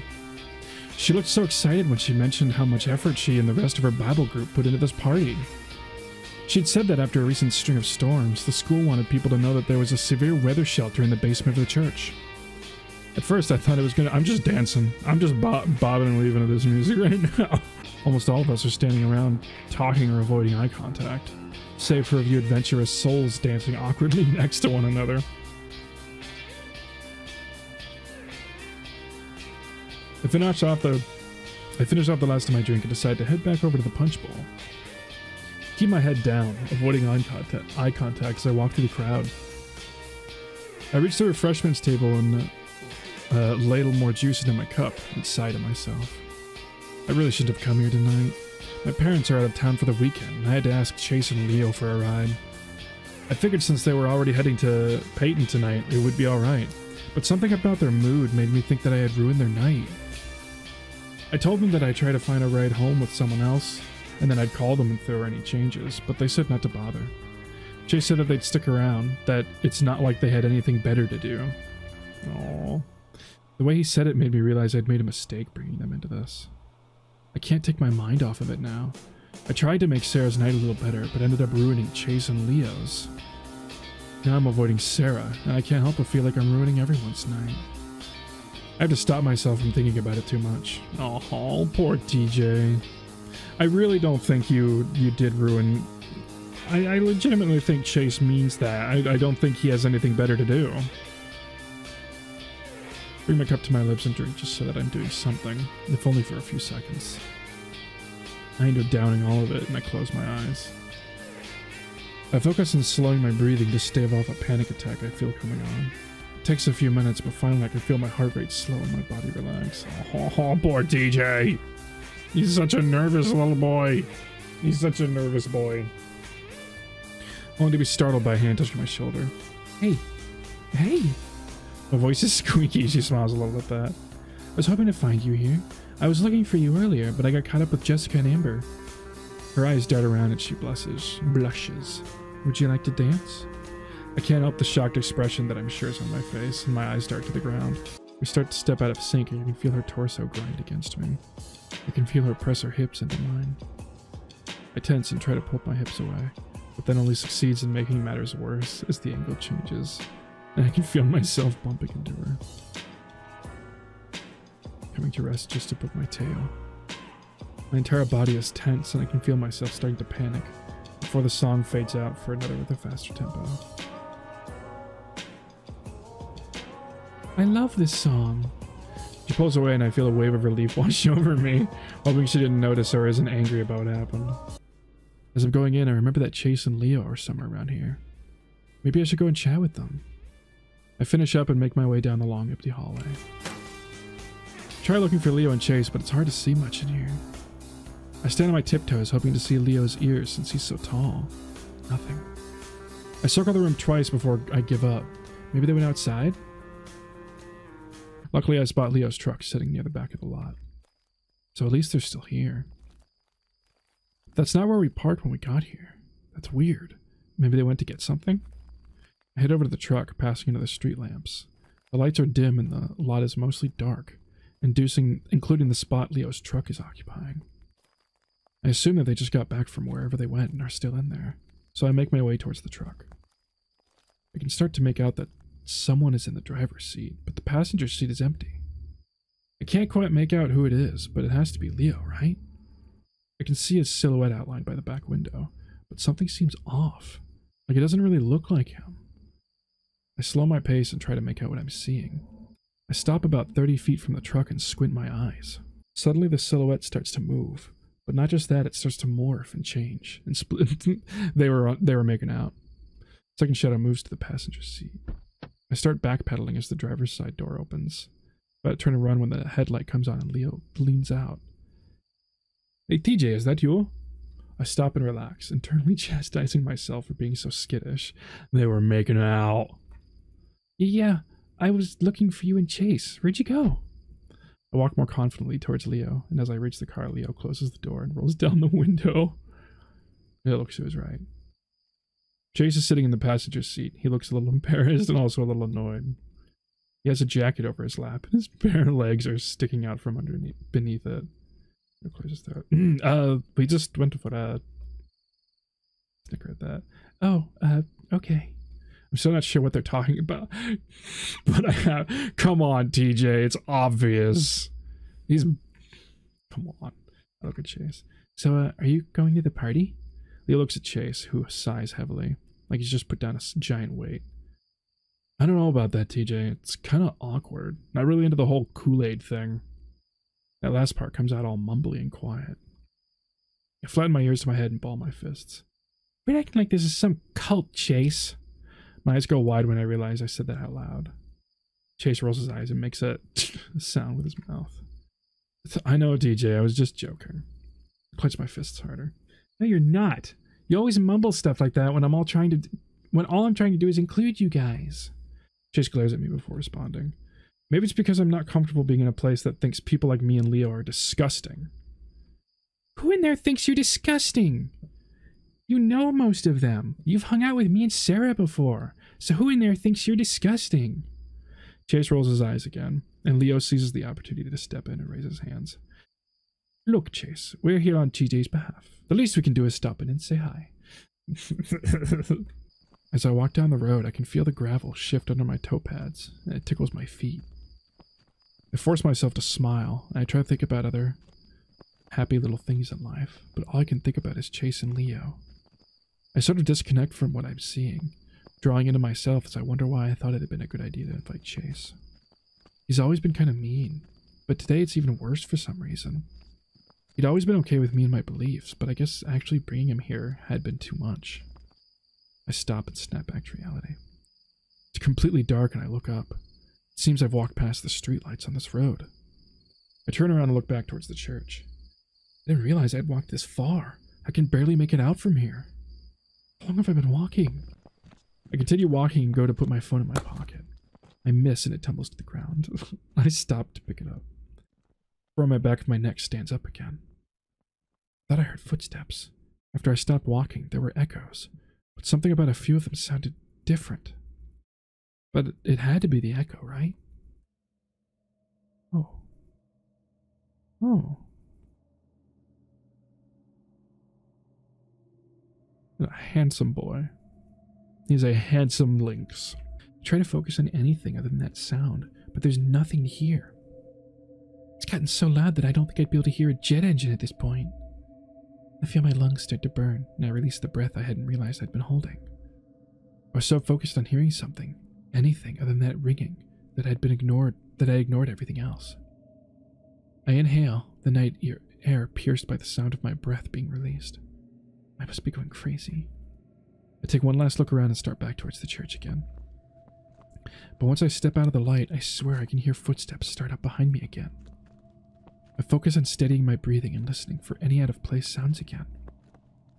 I keep my head low and try to catch a glimpse of anything out of the corner of my eyes. I look ahead to see how far I am from the church, and my heart sinks. I'm not even close. I look towards the houses on the side of the road, but only one remains between me and the church, and it's still a few street lamps away. Even in the dark, I can see that it's a dilapidated mess and no light shine from inside it. Even if it is someone following me, who's to say it isn't someone from the church? That would make them a good person, right? Oh, DJ. I make it under another street light, and then another. I pass under another two before I make it in front of the dilapidated house. Just then I hear ragged breathing coming from behind me, and I spin around with a yelp. But there's no one there. A whine escapes my throat as I look into the darkness. Shouldn't I be relieved there's no one there? But I can still hear that ragged breathing. It sounds like it's coming from everywhere. I can hear it to my left, but I can't see anything. I look to my right, but I don't see anything. I spin around, looking in all directions, but I can't see anything. I turn my back towards the light pole and I slowly back up. Tears fill my eyes. Hello? Is there anyone there? This isn't funny. I jump in surprise when my back touches the light pole. I can hear his ragged breathing coming from my right and moving to the left, just outside the light. I shift to my feet and I can hear his footsteps echoing in the darkness. Hello? That's when I see something. I think I can see him moving around in the darkness. A tall, lanky figure. He bends down and starts to walk on all fours. But what I can make out disappears into the darkness again. It can be heard pacing around me as it starts to come closer to the light pole. I turn and back myself into the middle of the shining light. I hug my arms to my chest and whimper. I don't know where it is anymore. Whatever it is. I try to listen again, but that terrible ringing pierces my ears. I feel my face scrunch up and tears run down my cheeks. I feel another whimper escape my throat and I look around in the night. I look back towards Echo and I see a car driving towards me, and I feel a sense of hope wash over me. I start to look around, making sure the thing isn't going to grab me out of the shadows. I start to wave down the car, but as it pulls closer, the lights dim and I can see into it. My heart sinks, and I back away towards the light pole as I glimpse the silhouette of horns in the driver's seat, and a bright red eye looks back at me. I stumble backwards away from the car. It pulls up next to me and rolls down the window down. TJ? Carl? Oh my god. I turn back around and lean my head back into the headrest, and I close my eyes, filling them well up with tears. I jump when Carl starts talking again. So, TJ, what the heck were you doing out here anyway? Did something happen? I needed to clear my mind, so I went for a walk. All the way out here? I was at the church. I point out the window to the side of the car it would be on, but we're already past it and into Peyton. I think about telling him what just happened, but I can't figure out how to explain it right now. Carl keeps asking me questions all the while, and I tell him about my evening, the party, Sarah, Chase, and Leo. I leave out everything that happened after I left the church, for reasons I can't explain. I decide to focus at the part with Chase getting my nerves. He just laughs it off, saying that that's just how Chase and Leo are. He asks if he should drop me off back at the church, and I tell him no almost too quickly. I don't want to go back there, but I don't want to be alone. So instead I ask him if I can go over to his place for a bit. What about Leo and Chase? He mentions that he was going into Peyton to buy a new game that's just come out. He laughs, saying he hopes I don't mind if we have to wait for a bit. I mumble that that's fine, as long as the place we're going is well lit. Oh my god, okay, that was sudden. What makes a good date? Chase told me dinner and a movie. Personally, I felt like having the dinner half of the date at my house would have been really nice. I mean, it's cleaner than any restaurant you might find in Peyton, and my mom's a great cook. Still, I can tell by the way Heather has her head down that she's really unhappy. I feel a sort of sinking feeling in my chest. It's sort of set the mood for the night so far. Mom drives us to the movie theater and I start to get restless, noticing how late we are. The movie is supposed to be really good and it takes place in space, which is my favorite. Mom tells me not to worry though, since previews usually fill the first 15 minutes. Why is your mom coming? Her voice is a whisper. I reach out to shut the door, but she does it herself, a little harder than she needed to. I stand there for a second, not sure what to say. Well, it's really hot out. Staying in the car would be too... Never mind. Oh, DJ, what? Oh, man. After about 30 minutes, she adjusts her sitting position again and knocks some popcorn in my lap. I lean over to her, whispering, "What's wrong?" She shrugs, keeping her eyes on the movie. "All right, Heather, would you like me to drop you off at your house?" Actually, me and TJ wanted to talk about a few things. Would it be alright if I stayed over for a little while longer? Sure thing. Look over at Heather, but she doesn't look back at me. I skip over the Christian rock albums, feeling my ears burn a little at the thought of her seeing those. I mean, you are a Christian boy. I ended up picking out Cherry Loom a Cherry Loom album my dad gave me a few years ago when he was trying to get me into classic rock. Fuck yeah. Heather still hasn't said anything, and I feel myself sweating a bit as I put the CD in and turn it down low. Finally, I turn around and see that Heather hasn't moved from her spot on the bed. She's just been watching me the whole time. I twitch an ear and scratch behind my head, laughing to cover my nervousness. What's up? She gestures with her hand towards the doorway. Shut the door. Okay. I know my mom would probably get mad, but I do it anyway, trying to close it as softly as possible so my parents don't hear it. Oh my god, TJ. TJ, you sweet innocent child. So when I hear the bed squeak behind me, I turn around and Heather is right in front of me. Oh!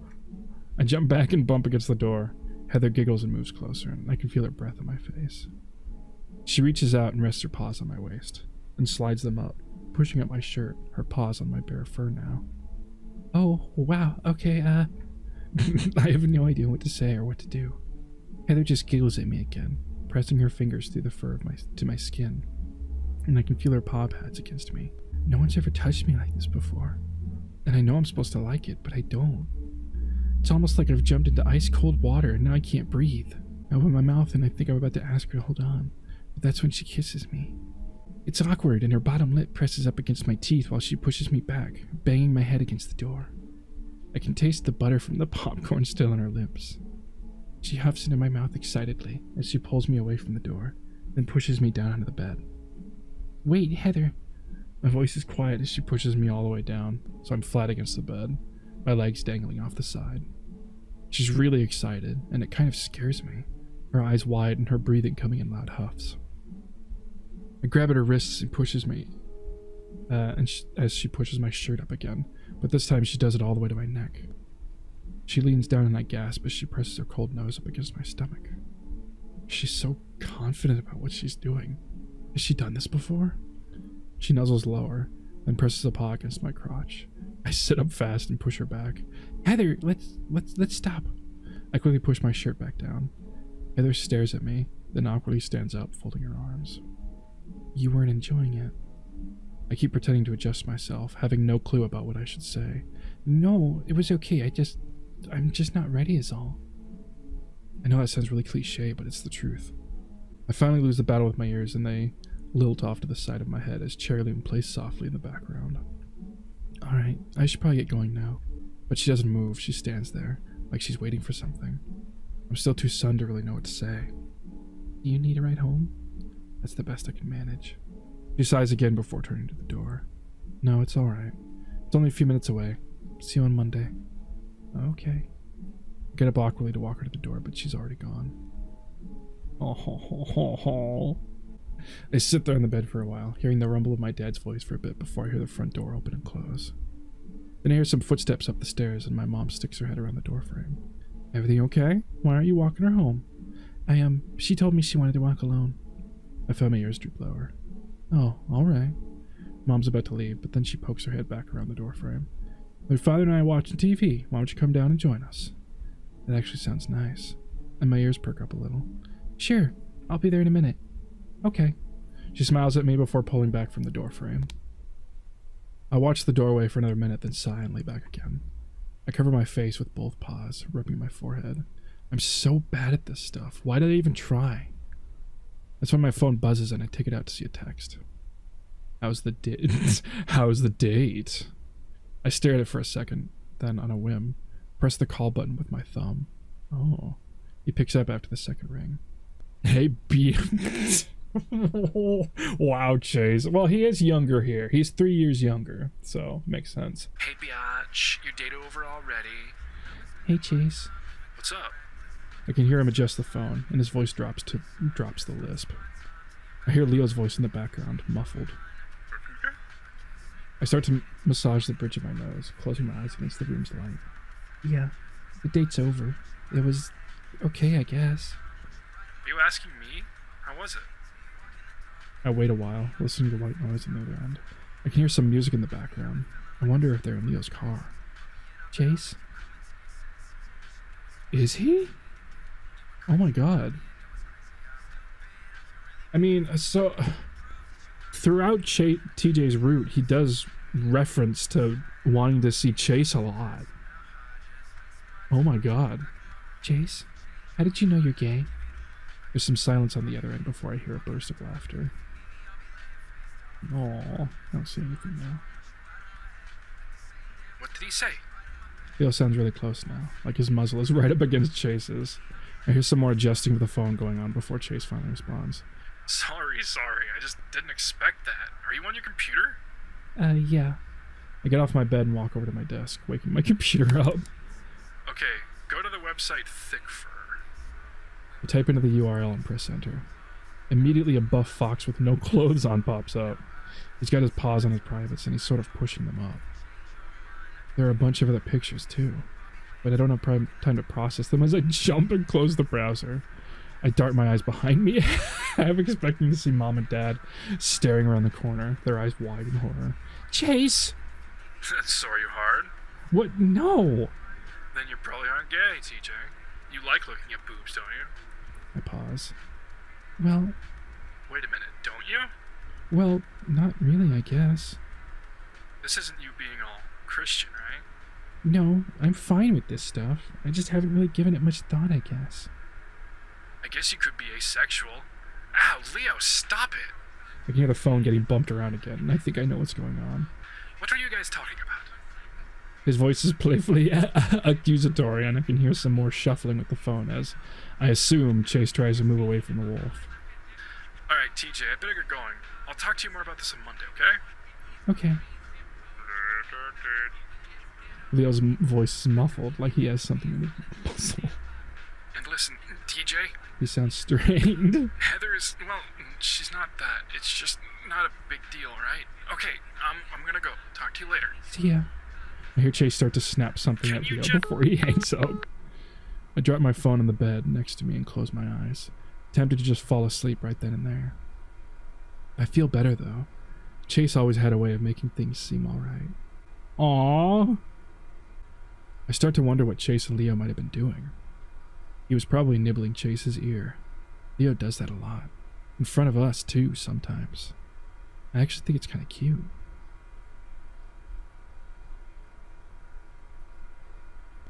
Oh my god. TJ. My paw trips down to my crotch for the first time in the past few hours. I feel something hard. TJ? I jump as I hear my mom call from downstairs, jerking my paw back. Coming! I quickly sit up and slide off the bed, going downstairs to watch the rest of the game with my family. TJ's gay! Oh my god! TJ! Or he might not be, but... Oh my god. Oh my god, TJ. He's so cute! He's so cute. Makes his route even more sad and dark. Ugh. Ugh. Ugh. So how... My question is, how long did it follow him? Did it follow him in college? Oh. Oh. The thought of him just being haunted throughout his whole time at college, never being happy. I mean, Chase did at one point wonder how much of his happiness is forced. Man, I'm getting myself emotional. Fuck you, game.